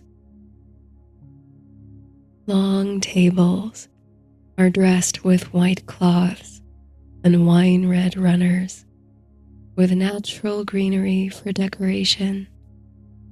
The centerpieces, placed at intervals, are exquisite ice sculptures. You spot an icy dragon atop a hoard of treasure, a frosty tableau of fairies mid-dance, bouquets of ice-carved roses, and more. And above the hall, beneath the high ceilings, float sage green candlesticks scented with bayberry that washes over you, burning but never melting.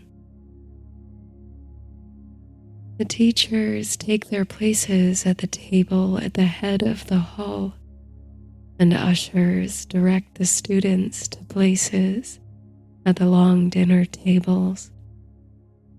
You manage to find seats with your two closest friends opposite an ice sculpture replica of the school itself, with towers and ramparts rendered splendidly in the chilly medium.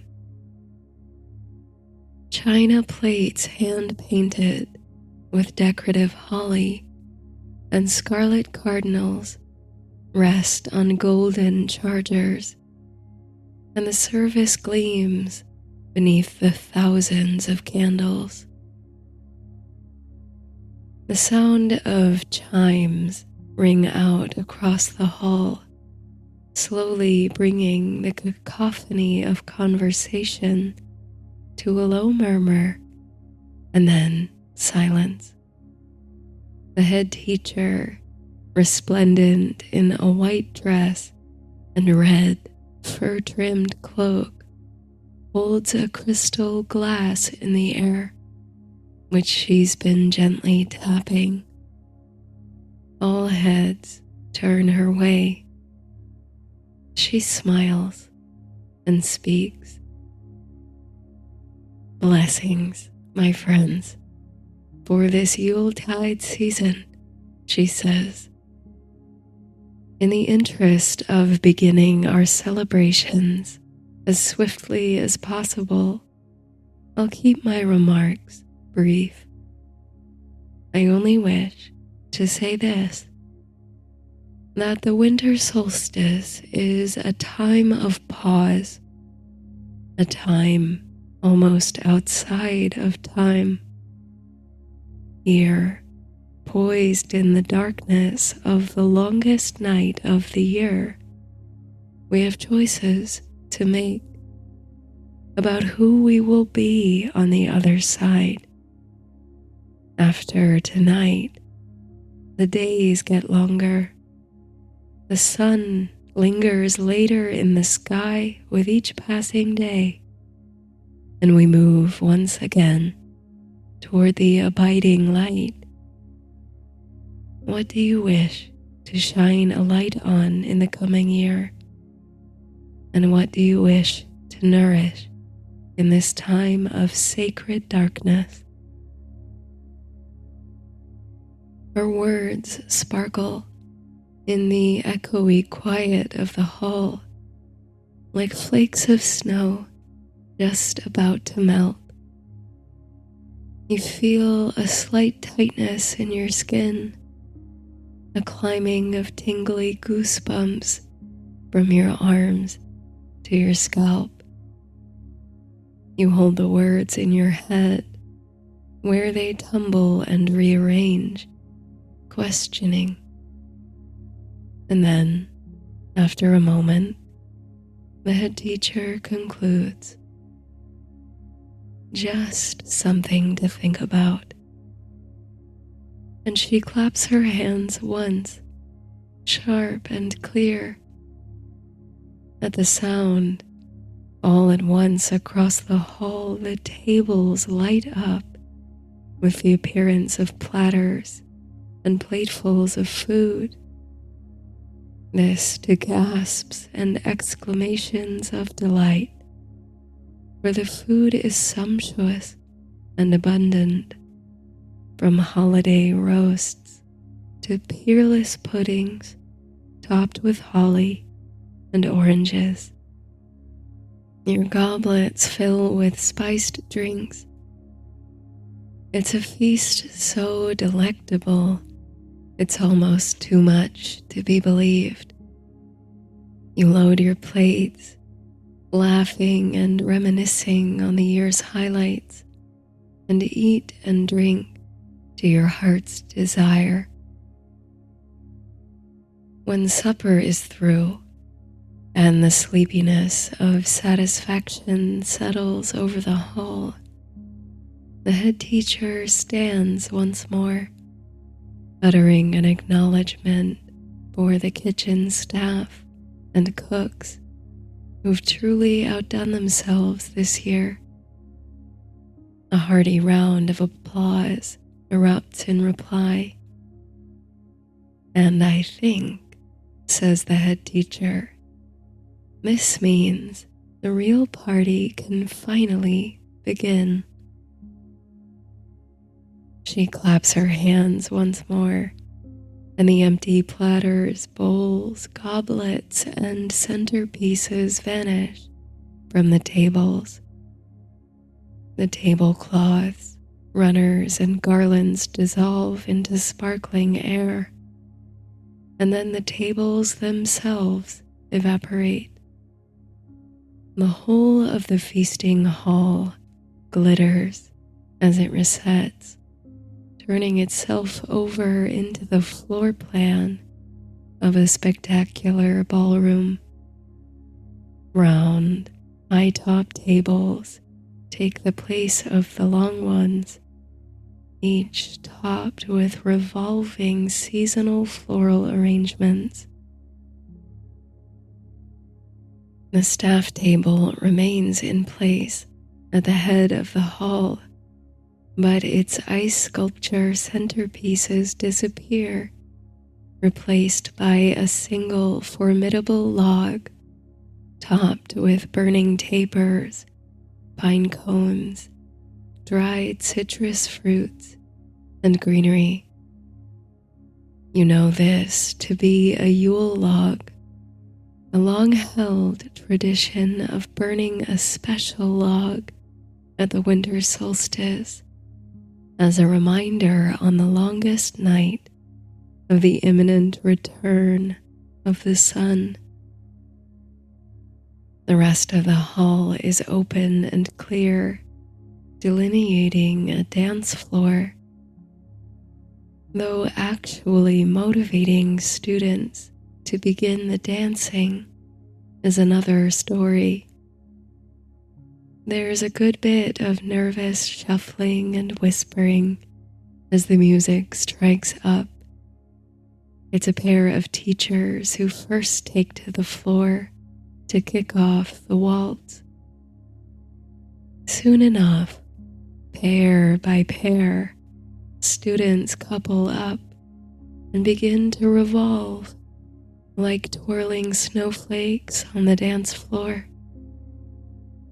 Some are impressively and unexpectedly skilled, coming out of their shell. Others fighting 2 left feet. But there are smiles all around. The celebration really gets going when the string quartet is eschewed in favor of one of the magical world's most popular rock groups. All pretense of formality falls away as students crowd onto the dance floor, moving and shaking with the music. There's something so freeing about letting your inhibitions fall away, simply surrendering to the rhythm and joy of the moment. You can feel acutely the sense of relief at the completion of all your term exams. For this beautiful moment, you feel entirely free of stress or obligation. The only thing you have to do right now is dance and enjoy this time with your friends and classmates. The evening passes with great elation. Now and then you take breaks from the dancing to join Violet and Brom around a table where you sip on punch and watch the festivity unfold. There's something very charming about watching your teachers let their hair down as well as the students. The airy, perfumed Madame Cassandra, who teaches divination at the school, sways dreamily in a corner, and the often straight-laced Professor Lovage dances with exuberance of which you hadn't thought them capable. In these passing moments of quiet between bursts of dancing, you return in your mind to the head teacher's words at the start of the feast, her encouragement to consider who you'll be in the new year, how you'll nourish those parts of yourself in a season of darkness. You don't yet know the answers to these ambiguous questions, but they seem to be within your grasp, swimming in the darkest recesses of your mind. Your energy waxes and wanes with the music. You return to the dance floor for a time, then retreat to the corners to quietly observe. In a way, this too is a dance, a solstice, the ebb and flow of involvement and withdrawal. Late in the night, you and Violet walk around the perimeter of the hall, glasses of punch in hand, observing the stunning decorations. You gaze up at the massive fir tree and its shining ornaments. There's a rustle of movement in the tree's deep green boughs. You nudge Violet to call her attention to it. Then, with a flash of twinkle lights, something pops out between the needles. A tiny, pinched face. The creature, miniature and winged, pulls a face at you, sticking out a bright red tongue, then disappears back into the depths of the tree. You can't help but burst into laughter. But a moment later, the school's caretaker emerges from the other side of the tree, waving a broomstick over his head. "Get out of there, you," he snarls at the creature hiding in the tree. His tone and attention suggest that there must be more than one. He mumbles, just loud enough for you to hear him say, "No one ever checks for pixie infestation before putting up the tree, do they?" "Oh, come on," says Violet, giggling. "Can't you let the pixies enjoy the party too?" The caretaker sets down the broom, grumbling, and disappears again behind the great fir tree's girth. You and Violet succumb to more rounds of laughter. A slower song is playing now, and Brahm finds the two of you. His hair is disheveled, bow tie crooked, and breathing heavy from ecstatic dancing. Now that the three of you are all together again, and the party seems to be in the early stages of winding down, you propose a little getaway to your friends. You wonder if they'd be willing to join you for a wintry walk on the grounds. No one objects to the idea of some fresh air. So together you slip out of the feasting hall, past a gaggle of students loitering in the entrance, and out on the quiet slopes of the castle grounds. The air is brisk and welcoming after the flush of dancing, spiced punch, and heavy feasting. Violet, who's remarkably skilled at conjuring, gives her wand a wave and brings forth a tiny ball of flame, which hovers a few feet before you, giving off a pleasant, tickling warmth. It maintains its position as you walk, providing ample comfort for your chilly stroll. The night is cloudy, but a near full moon smiles down unimpeded. Through the pointed arch windows of the castle, an interplay of light and movement suggests the continuation of the party. But at this distance, It's a serene and abstract view. Far off between the mountains, the lake's surface is black, glittering with the reflection of the moon and stars, like so many diamonds on the water. This, you think, feels like the winter solstice, a pause, a collectively held breath before the world begins to turn again. You are outside of time, suspended in this space between. Together, the path warm and illuminated by your floating ball of light, you walk down the hillside toward the ancient circle of standing stones, the monument that marked this place of magic centuries before the legendary sorcerer Merlin laid the castle's first stone. Down below, the forest stretches out in tender blackness, a confluence of bare, deciduous trees and flourishing pines and spruces.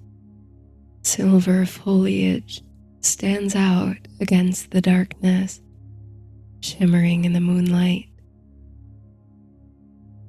"Look," says Violet, stopping in place, her face upturned toward the moon.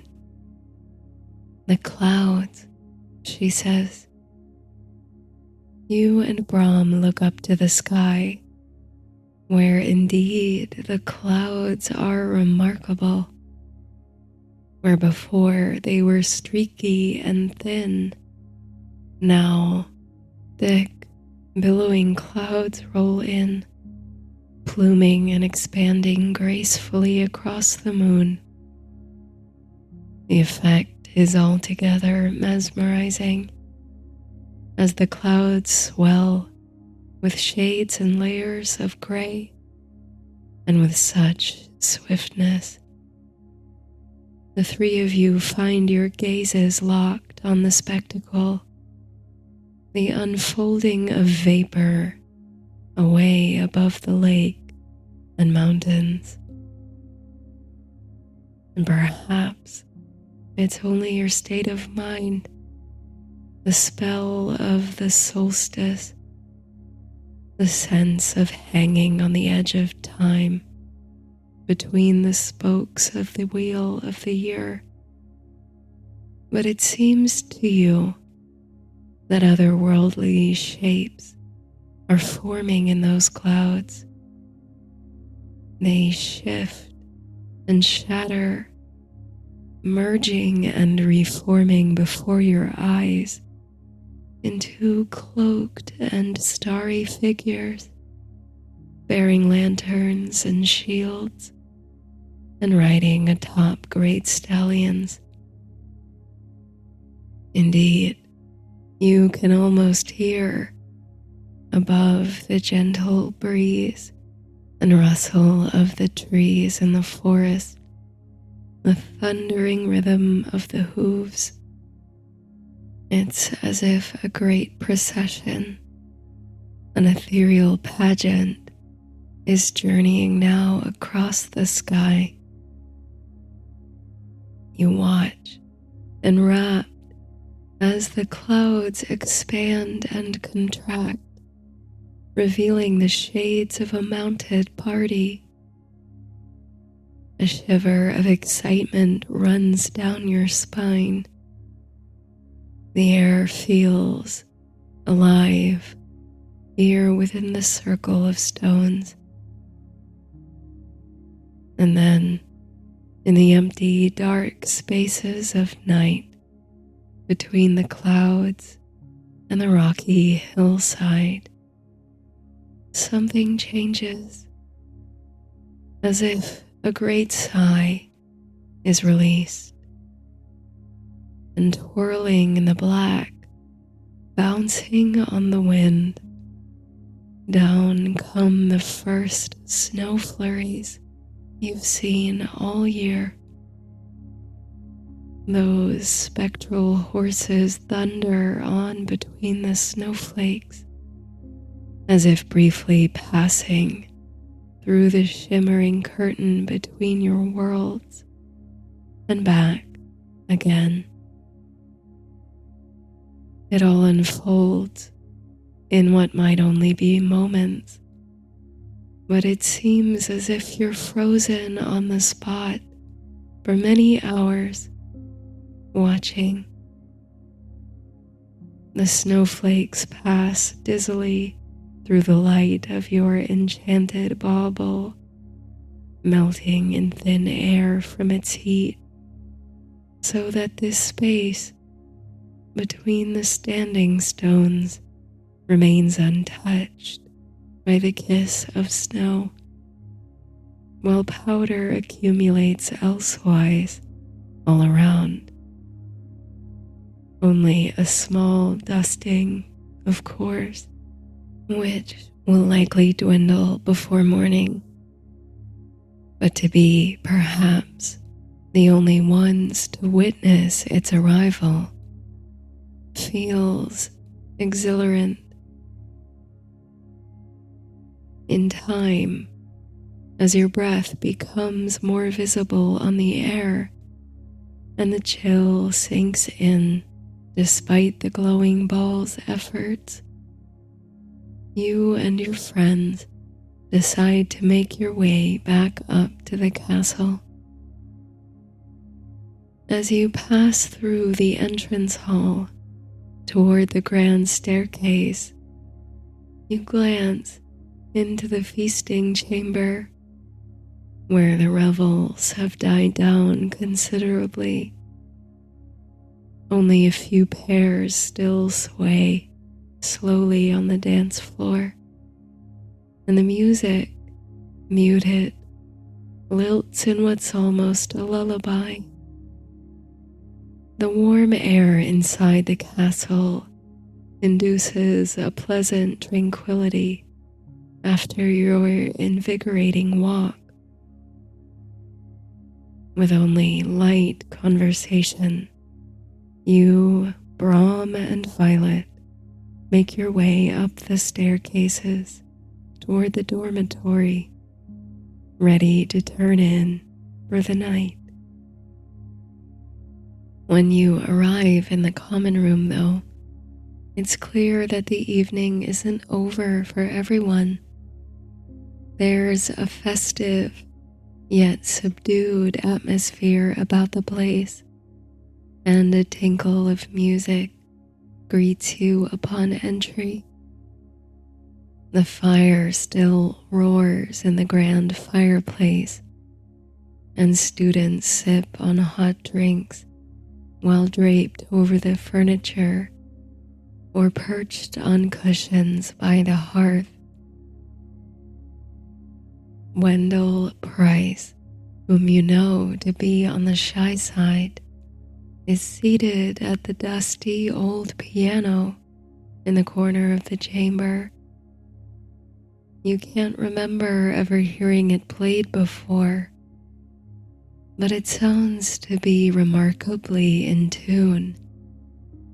And to think such a musical talent could come from such an unexpected classmate. He plays a few familiar notes, and slowly a few voices chime in to sing a well-known carol. It's delightfully cozy and welcoming, and all thoughts of going straight up to bed instantly leave your mind. You find a seat by the fire, your friends joining you, and listen to the melodies wind their way across the room. There are songs you know, classic Yuletide carols you could hum in your sleep. To these you heartily sing along. Then there are others you haven't heard before, carols that surely originated in the magical world. Songs about Christmas trees, bewitched to come alive for one night. Songs about magical creatures like griffins and selkies, celebrating Yule in their domains of sea and sky. These amuse you to no end, even as they come naturally and unremarked upon to the lips of your friends who grew up around wizards and witches.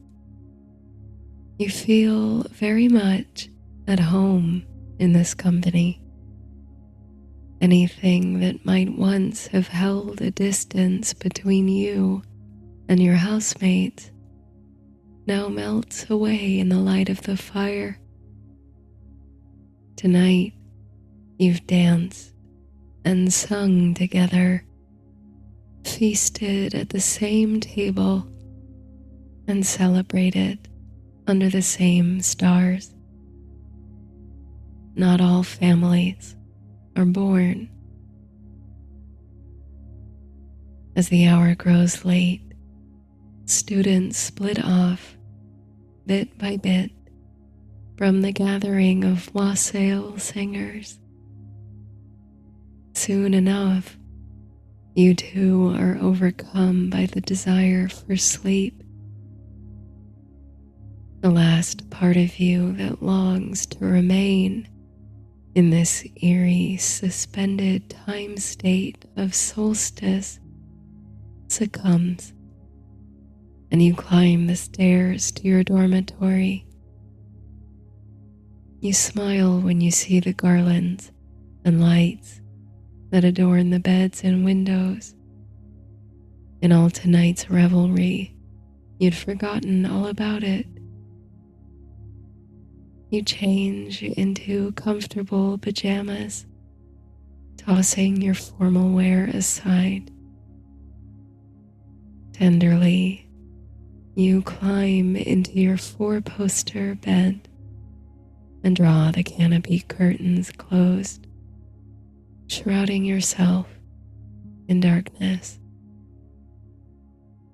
Well, just a slice of light peeks through the gaps,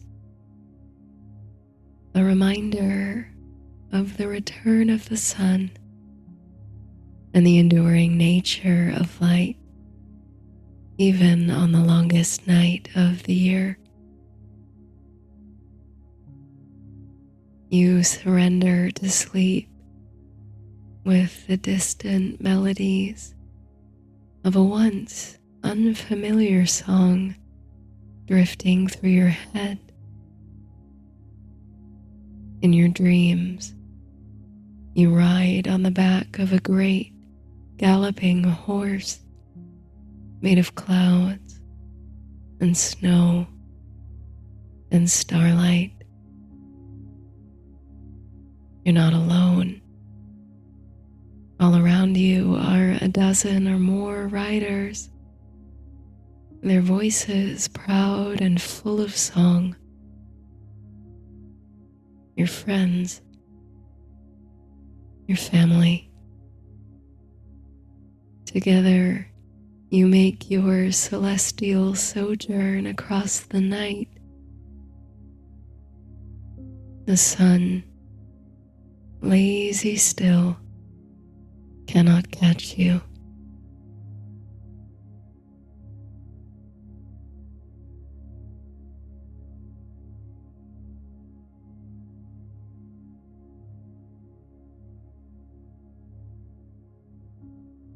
The door to the oven opens, sending a warm and aromatic wave across the room to flush your cheeks.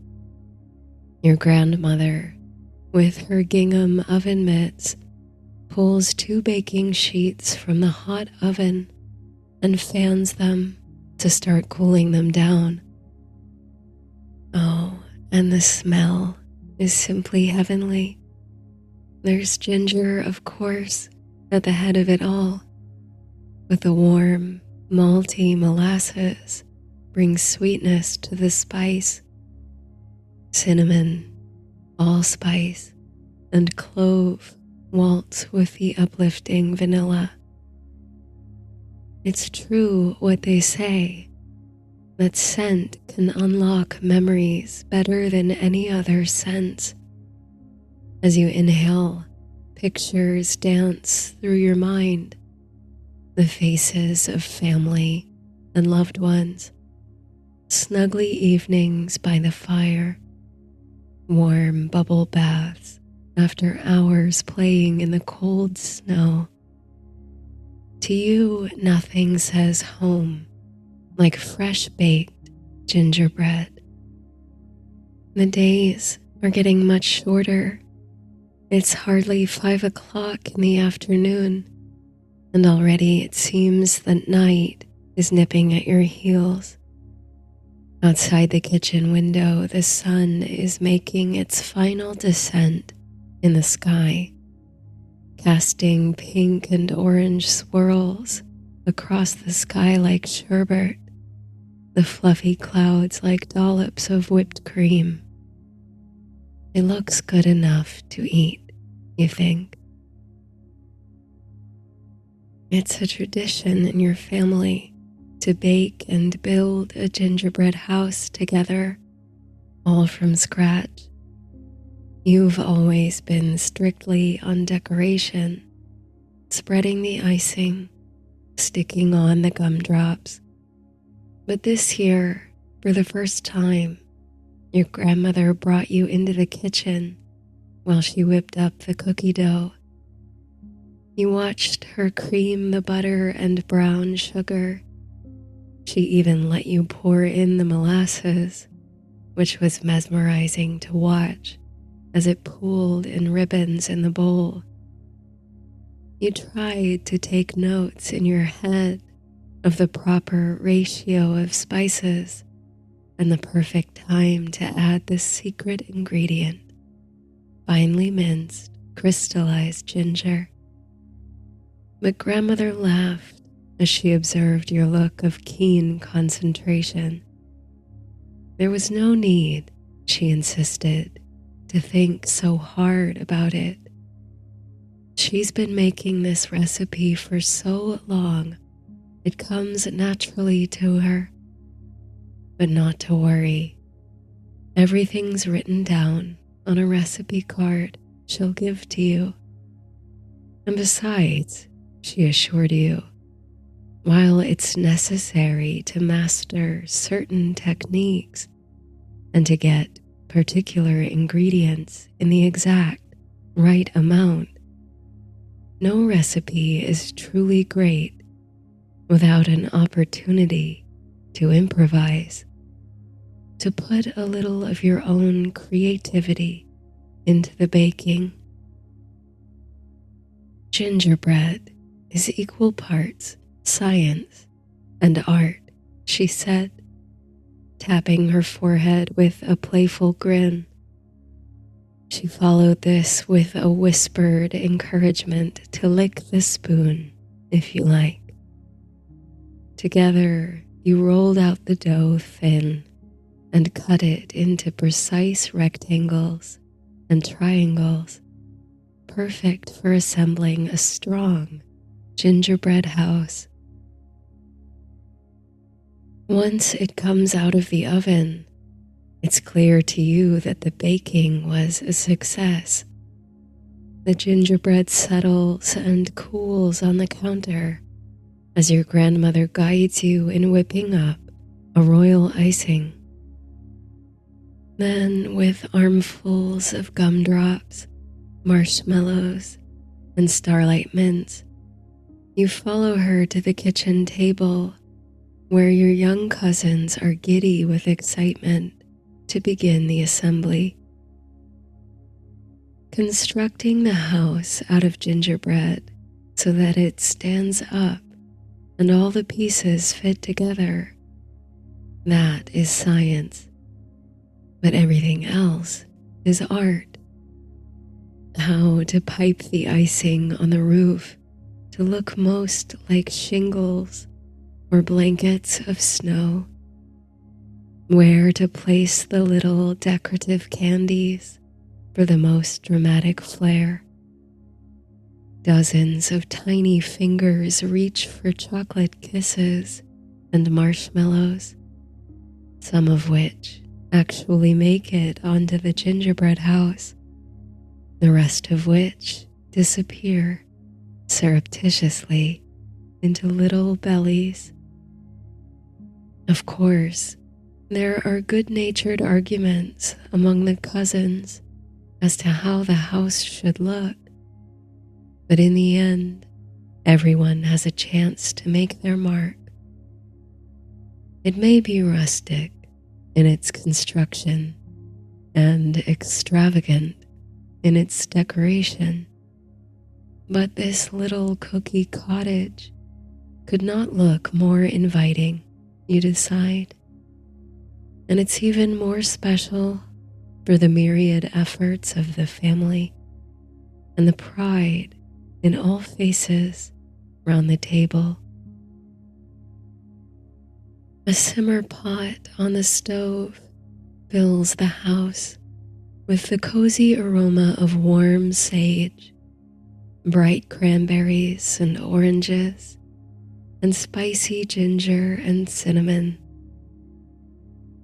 Hot cocoa warms in the crock pot and a mulled cider besides.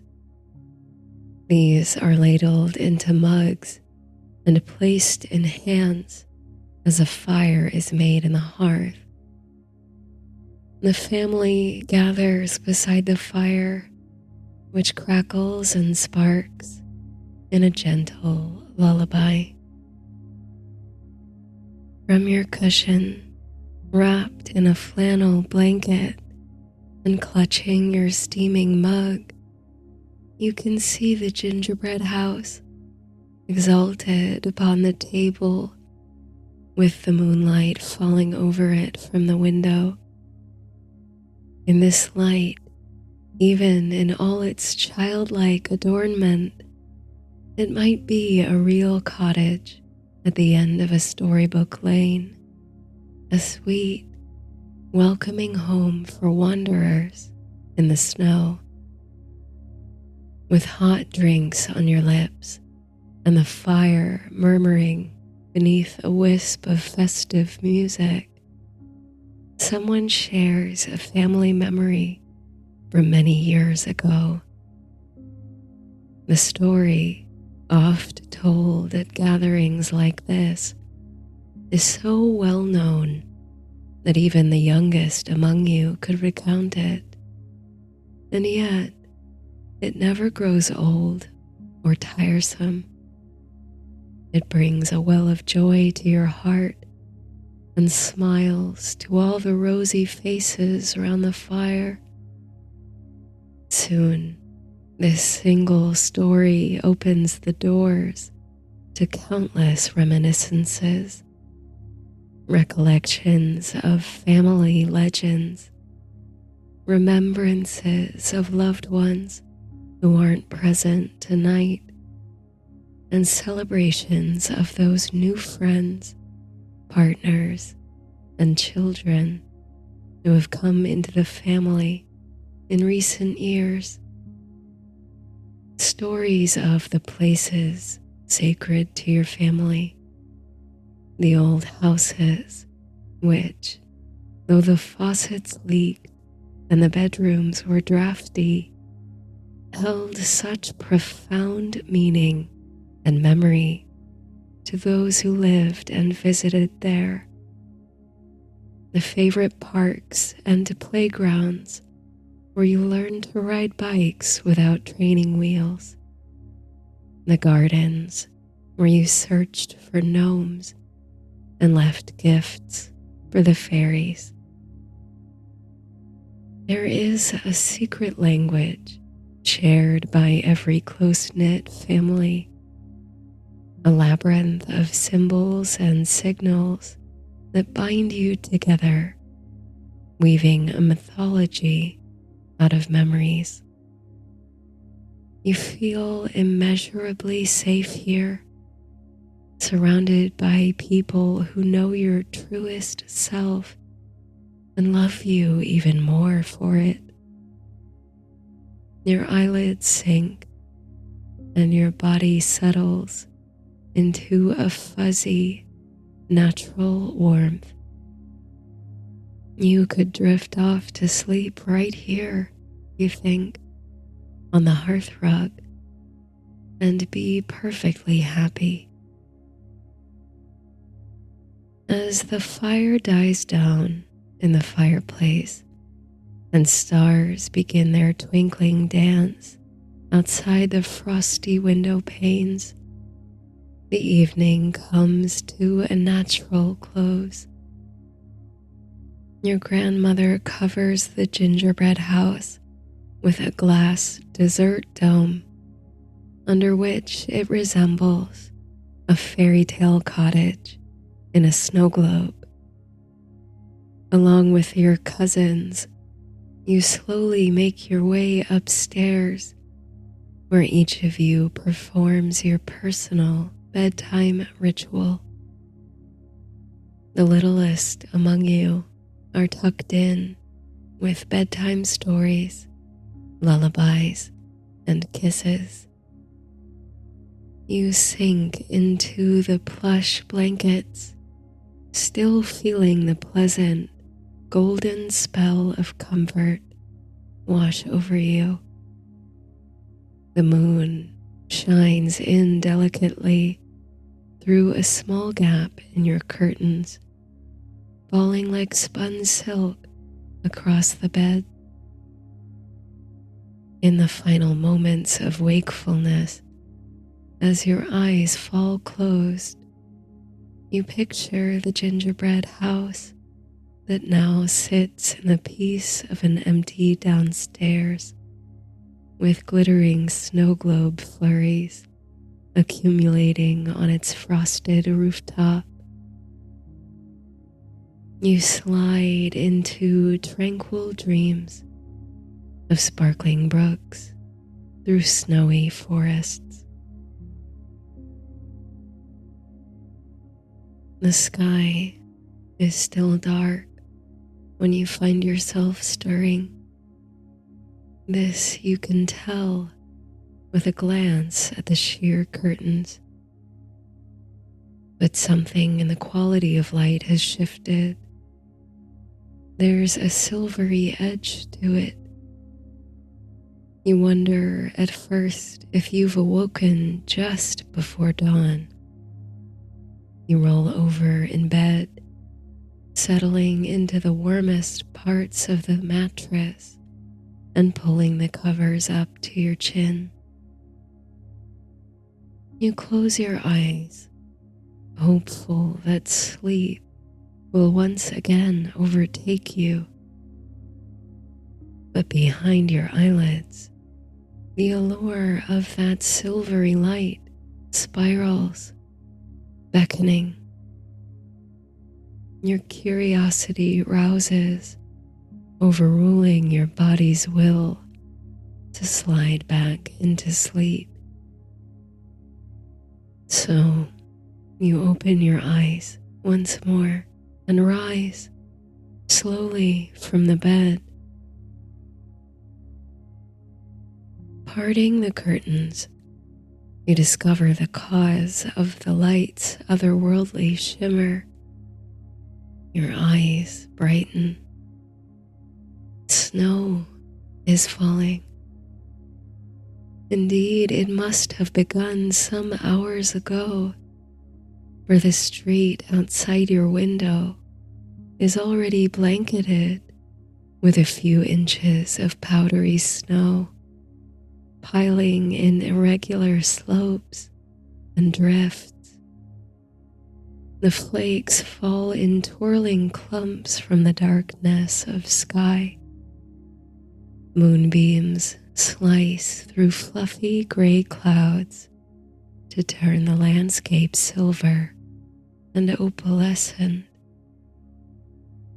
It's been some time since you saw a snow like this, and at this hour, with the street vacant, it's achingly picturesque.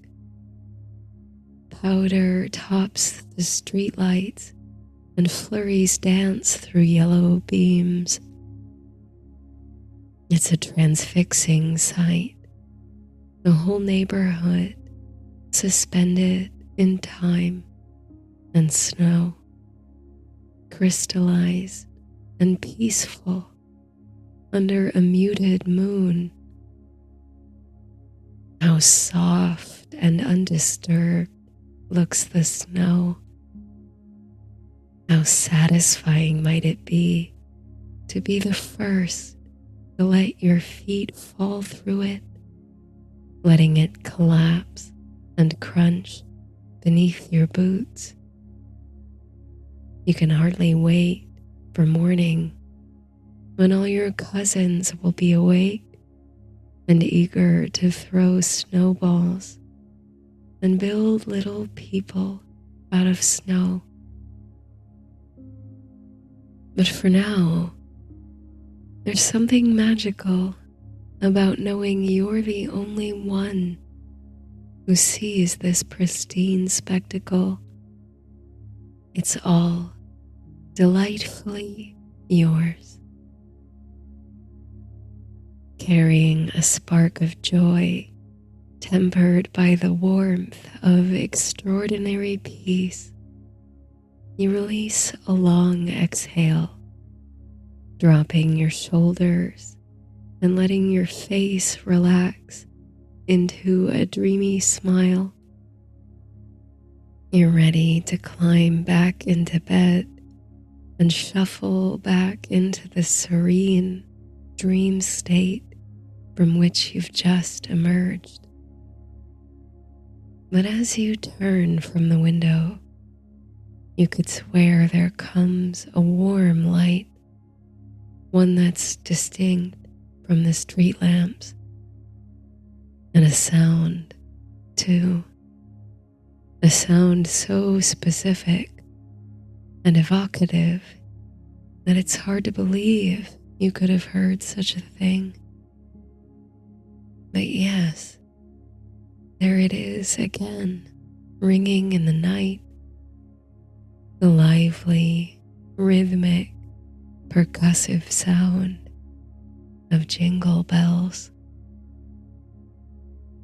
Drawing the curtain aside once more, you watch a few final flakes of snow fall in the pools of light before the snowfall ceases and all is at once impossibly still.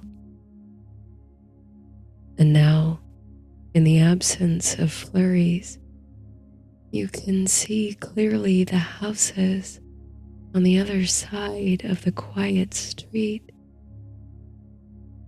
At first, they appear normal, simply coated in a layer of frosty powder. But then a little gasp rises to your throat. These are not the aging, quirky Victorian houses you recognize. At least, not exactly. If you're not mistaken, every building on the block, instead of stucco or siding or brick, is made of gingerbread. The whole neighborhood transformed into a festive, romantic wonderland. It's this realization that makes it near impossible to climb back beneath the covers now.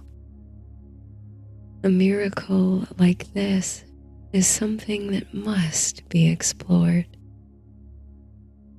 You dash to your closet and pull down a thick fleece robe. You slide your feet into a pair of fuzzy slippers and tie the robe closed. It takes a good deal of restraint of your excitement to tiptoe down the stairs instead of thundering downward. The lower level of the house is quiet. You catch a glimpse of the gingerbread house under its glass dome just as you pull the front door closed behind you with the smallest of creaks. The cold night air greets you, instantly making your cheeks flush. Your breath forms swirling clouds before you. But underneath the woolly robe and flannel pajamas, and with your feet snug in your slippers, you are warm. You step out into the night. Strung across the street in rows are countless golden fairy lights which gently illuminate the scenic walk. You marvel at the stately homes lining the road, each a magnificent confection. Gingerbread bungalows dusted with powdery snow, their sugar pane windows glowing from within, gumdrops lining the eaves. And each is more decadent, it seems, than the last. You imagine that within the houses, gingerbread families huddle together, telling their own most cherished stories. You stroll enthralled down the lane. By the light of day, you know it to end in a cul-de-sac several houses down. But now, under the glistening moon, it seems to stretch on for miles before you, with more colorful lights diffusing from the distance. All around, the sound of bells seem to ride the delicate breeze. Soon, the gingerbread cottages give way to larger, more elaborate buildings, what seem to be gingerbread libraries, gingerbread businesses, shops, and schools. The air begins to fill with the sweet overtones of music and a lively atmosphere. If you're not mistaken, there are voices on the breeze, singing, laughing, and conversing in the night. You're approaching a brightly lit crossroads, all abuzz with activity. As you come closer, it appears to be a bustling village square. Your eyes drink in the myriad sights and wonders that materialize there. At the center there revolves a magnificent carousel with glittering lights and jumping horses and reindeer. The frame, of course, is gingerbread, but the structure is held up by beams of striped peppermint candy. Towering over it is the impressive form of a great tree, which, under usual circumstances, would boast evergreen tresses. But here, its familiar silhouette is shaped by profiteroles and pinwheel cookies, adorned with bright mints and candy baubles. Lining the square are gingerbread stalls, from which swirl the scents of roasting chestnuts, hot cocoa, and other seasonal delights. But what truly lights up your eyes, more than the decadent towers and structures of sweets, are the people riding the carousel, gazing up at the tree and milling about the square. There are dozens of them, and every single one, like you, shuffling about in slippers and pajamas, wrapped in bathrobes and housecoats. It's as if each of you independently rose to the sound of sleigh bells and wandered out into the snow. It's a veritable playground for the sleepless and bright-eyed. You make your way around the market stalls, admiring the sugary icicles that cling to their rooftops and the handmade gifts and mouth-watering sweets they peddle. You come to a stall selling beautiful, intricate snow globes. These sparkle under the fairy lights like 1,000 little diamonds. Their bases are crusted around with peppermints and caramels. Each depicts a wintry scene, festive trees, snowmen, nutcrackers, and more. You inch closer to the displays, standing on tiptoes to get a good look at the beautiful tableaus. Your eyes widen to see one that's quite familiar. Beneath the curved glass dome, a gaggle of children and family members gather around a kitchen table, assembling a rustic gingerbread house. How the artist has managed to create such lifelike, joy-filled little faces and expressions in such small figures is simply marvelous to you. And there, under glittery flecks of swirling snow, is one bright face that quite resembles yours, as if the memory of this evening, the family coming together to create a gingerbread masterpiece, has been frozen in time and preserved forever. What a beautiful thing. You wish your loved ones were here to share it with you.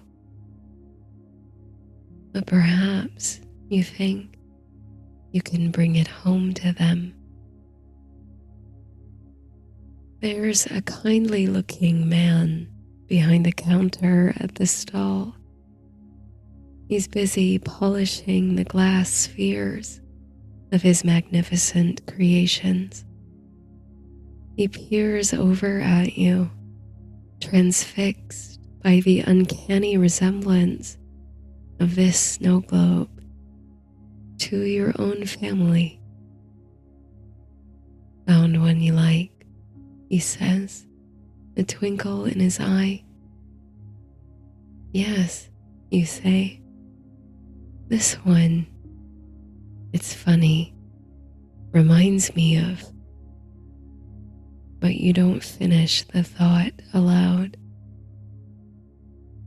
Tell you what, says the merchant, it's yours, on the house. Really? you ask, a flush rising to your cheeks. He responds with only a wink.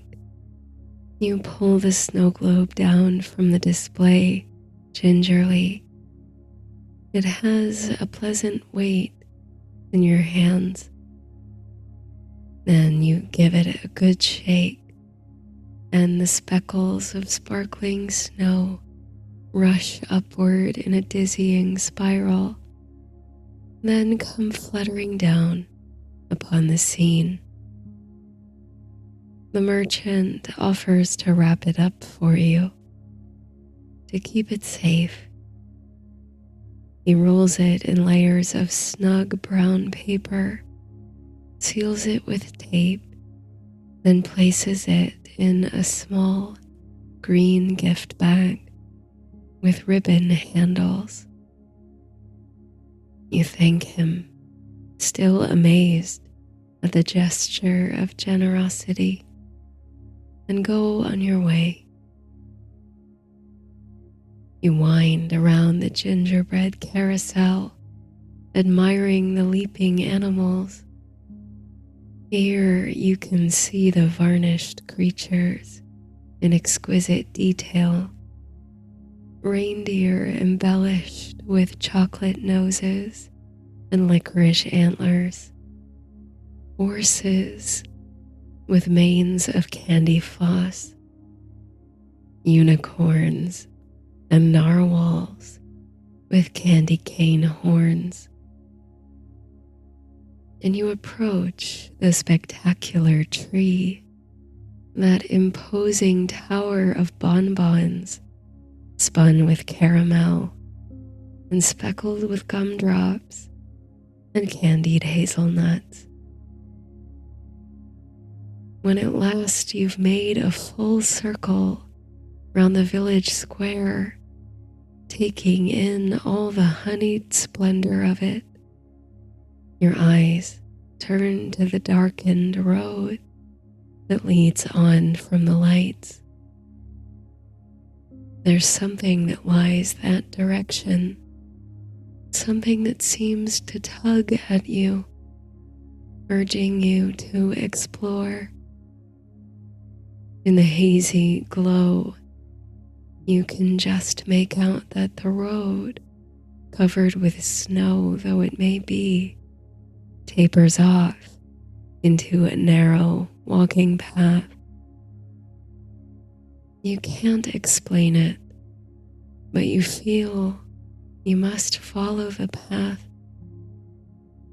So, with a final glance back at the wonderful sight of the square, you trudge on through the soft snow. The path does indeed narrow, and it leads directly into the heart of a curious forest. But this forest is not shaded by conifers or deciduous trees. No, instead what grows here are candy canes, striped round with red, green, and white. The calming scent of peppermint suffuses the air. As you step into the candy cane wood, allowing the bustle of the square and all its music and laughter to fall away, you feel an instantaneous settling of peace. You draw deep breaths which fill your belly and nourish your whole body. Each exhale feels cleansing, as if you are bathing in the cooling, detoxifying aroma of mint. It's as if every pore of your body is breathing in and releasing whatever it is that you no longer need. You step over a little stream that runs through a divot in the snow. Candy fish swim in the icy cold waters. On you go through the forest of candy canes, through thick patches and moonlit glades, feeling as if you're riding on air. In time, the heavy clouds overhead open up, releasing fresh flurries of snow, which gather and clump, falling softly on the already thick blanket upon the ground.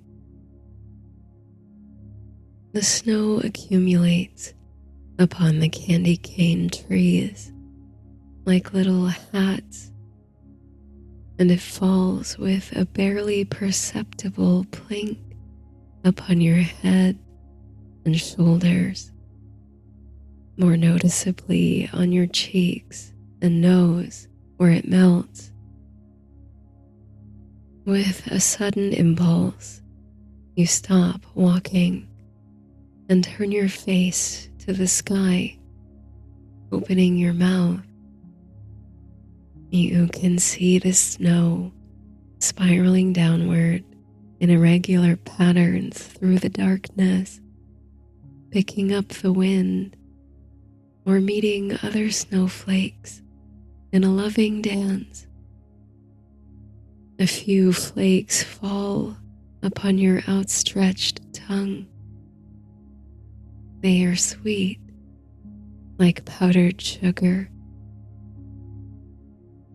And on you go as the snow picks up, turning the candy cane forest into a sight more picturesque than ever before. The ribbon-handled bag swings gently beside you, and for the first time, you feel a hint of a chill and a twinge of desire for your warm bed in the familiar house. You suppose you should turn back, retrace your steps through the forest and the square. It shouldn't be too hard. Despite the snow falling more thickly, your tracks are still quite visible and deep. But before you are ready to turn around, you glimpse light through the parting candy cane trees. Streetlights, you think? You move forward, thinking you'll be able to get your bearings here before making your way home. Within a few paces, you emerge from the wood onto the roundabout pattern of a cul-de-sac. You look for a street sign to point your way, but it quickly becomes clear that you know exactly where you are. Have you come round in a circle then? This is your street, transformed as it may be by snow, and only a handful of houses down, you should find your own place. You look back at the candy cane forest. Is it only an illusion? Or can you faintly see the glimmer of lights from the festival square through the thicket? The snow is coming down more heavily, and you draw the fleece robe tightly around your shoulders as you wade through the drifts, past the gingerbread cottages and cars. At last, as the snow is piling up to your knees, you reach your front door with relief. For just a moment, you gaze up at the house you know so well, here assembled of your grandmother's spicy sweet gingerbread, adorned with gumdrops, kisses, and peppermints, with a thick icing of snow on the roof and eaves. A house made of memories. Then, shaking the sugary snow from your hair and kicking it from your slippers, you push the front door open and meet a wave of welcome warmth. All is quiet, save for the ticking of the hall clock, a constant metronome. Everyone else is still asleep, your absence as yet unnoticed. Leaving your wet slippers on the mat by the door, you sneak your way up the stairs and into your bedroom, where you dispose of the robe and change into a dry pair of pajamas. You warm your hands by the radiator and find yourself laughing. What a wondrous adventure you've had, and without anyone being the wiser. A ripple of exhaustion moves through you from head to toe, your shoulders slumping and eyelids drooping. Surely you'll be able to slip gently back into sleep. But first, you take one more glance out the window through the parted curtains.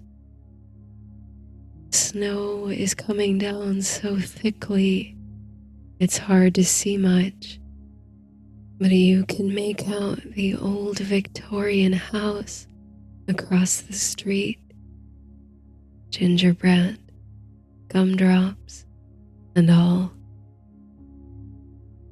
And with a great gaping yawn, you climb back into your bed, sliding between the blankets, grateful for the warmth and comfort of home. Sleep comes on like the first fall of snow, gently, slowly, and then giving way all at once. This sleep is so deep and still. It is dreamless, ultimate peace. You wake to new light streaming through the parted curtains. Sunlight now, you recognize. From the cracked bedroom door, you catch the smell of pancakes and syrup climbing the stairs from the kitchen. Breakfast must be on the skillet. You shuffle down the steps to find the rest of your family already awake and energetic. They greet you with warm choruses of "Here comes the sleepyhead," and so on. You must have slept much longer than usual. As you sit down to eat breakfast, with the family's gingerbread house serving as a delightful centerpiece, the previous night's adventure comes back to you in bits and pieces, the way one might remember a particularly strange and wonderful dream. But surely that's all it was, a dream. After breakfast, someone asks if the papers come yet, you volunteer to step outside and bring it in. You open the front door to a landscape of dazzling white. The morning sun reflects brightly off of undulating drifts and banks of snow.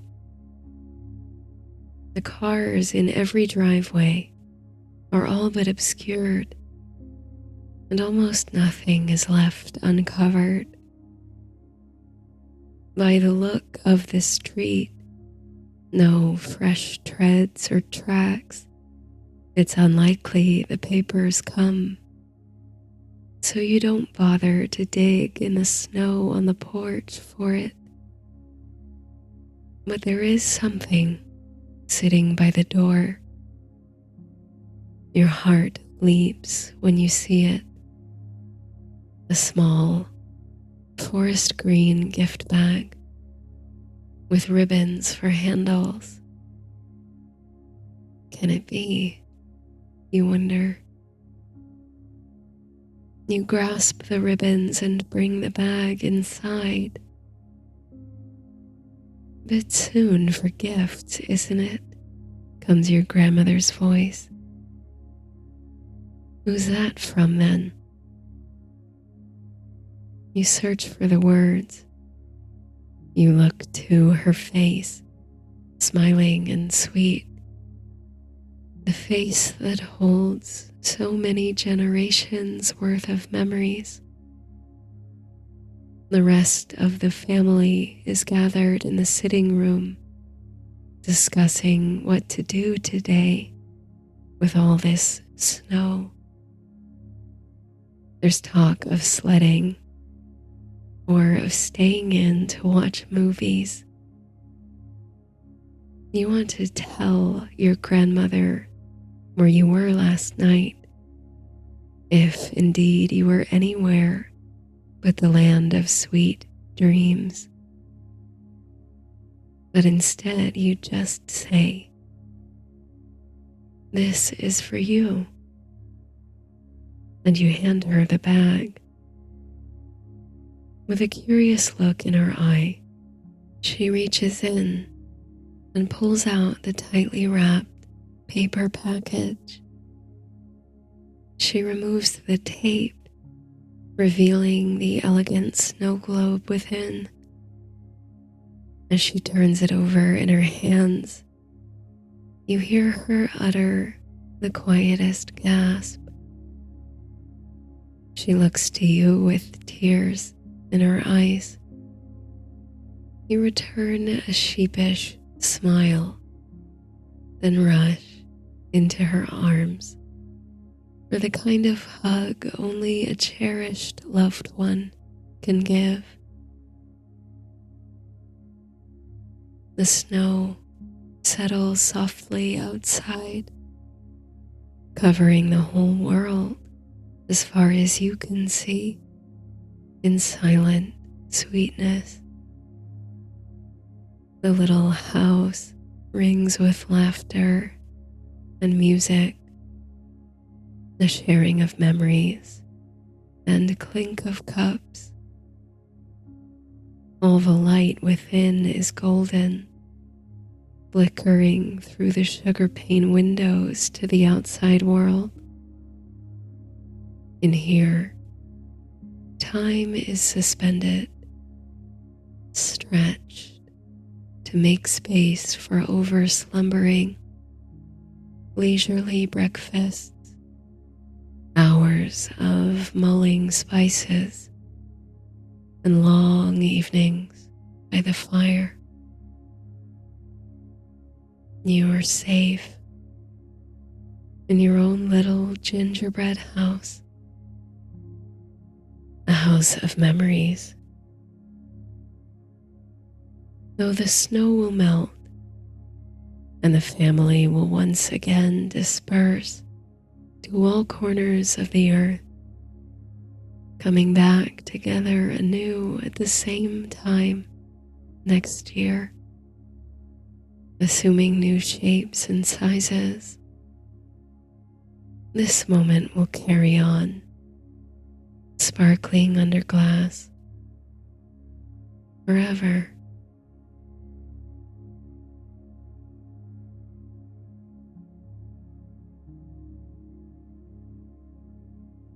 As you prepare to drift into a deep and restful sleep, take a moment to create a serene and comforting space in your mind.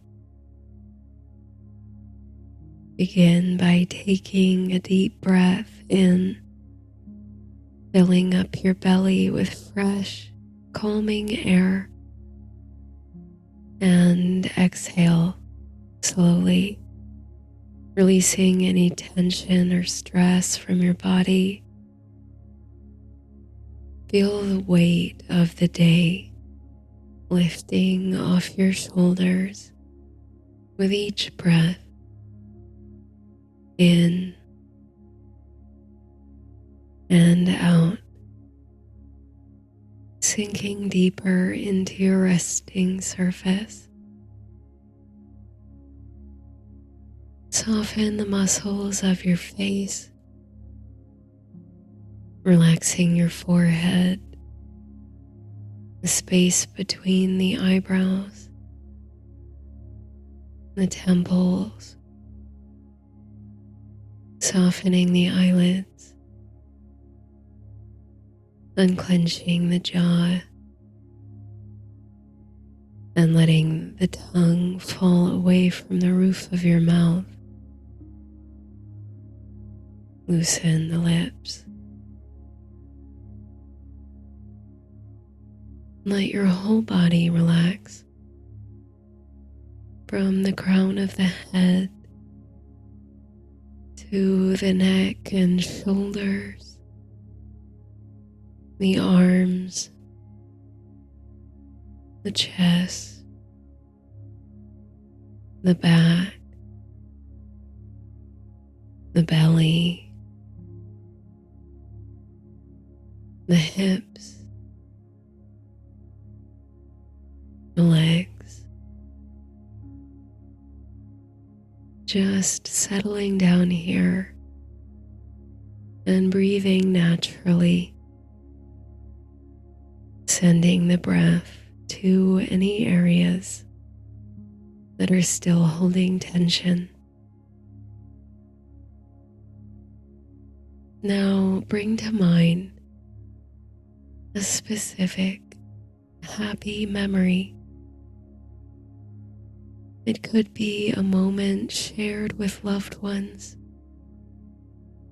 a personal achievement, or a time when you felt pure joy and peace. Visualize the details,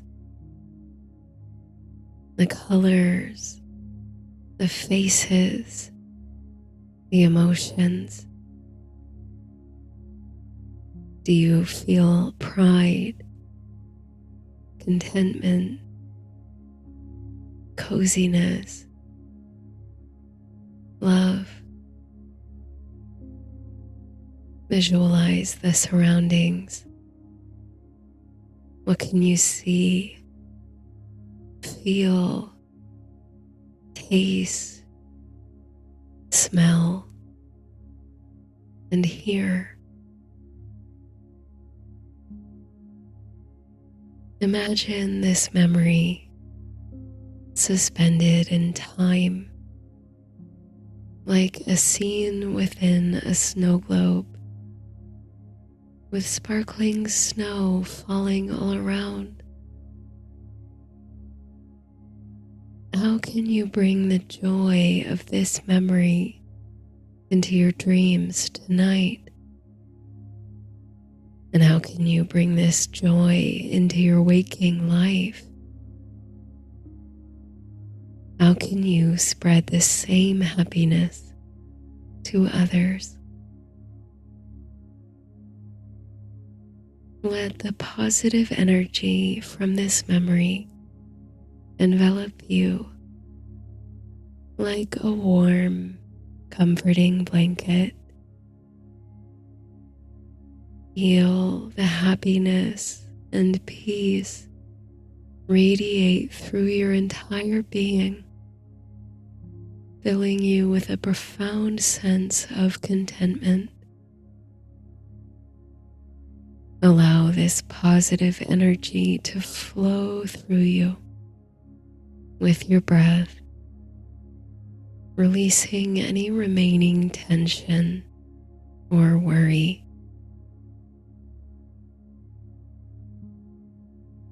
As you bask in the glow of this joyful memory, imagine a soft light surrounding you,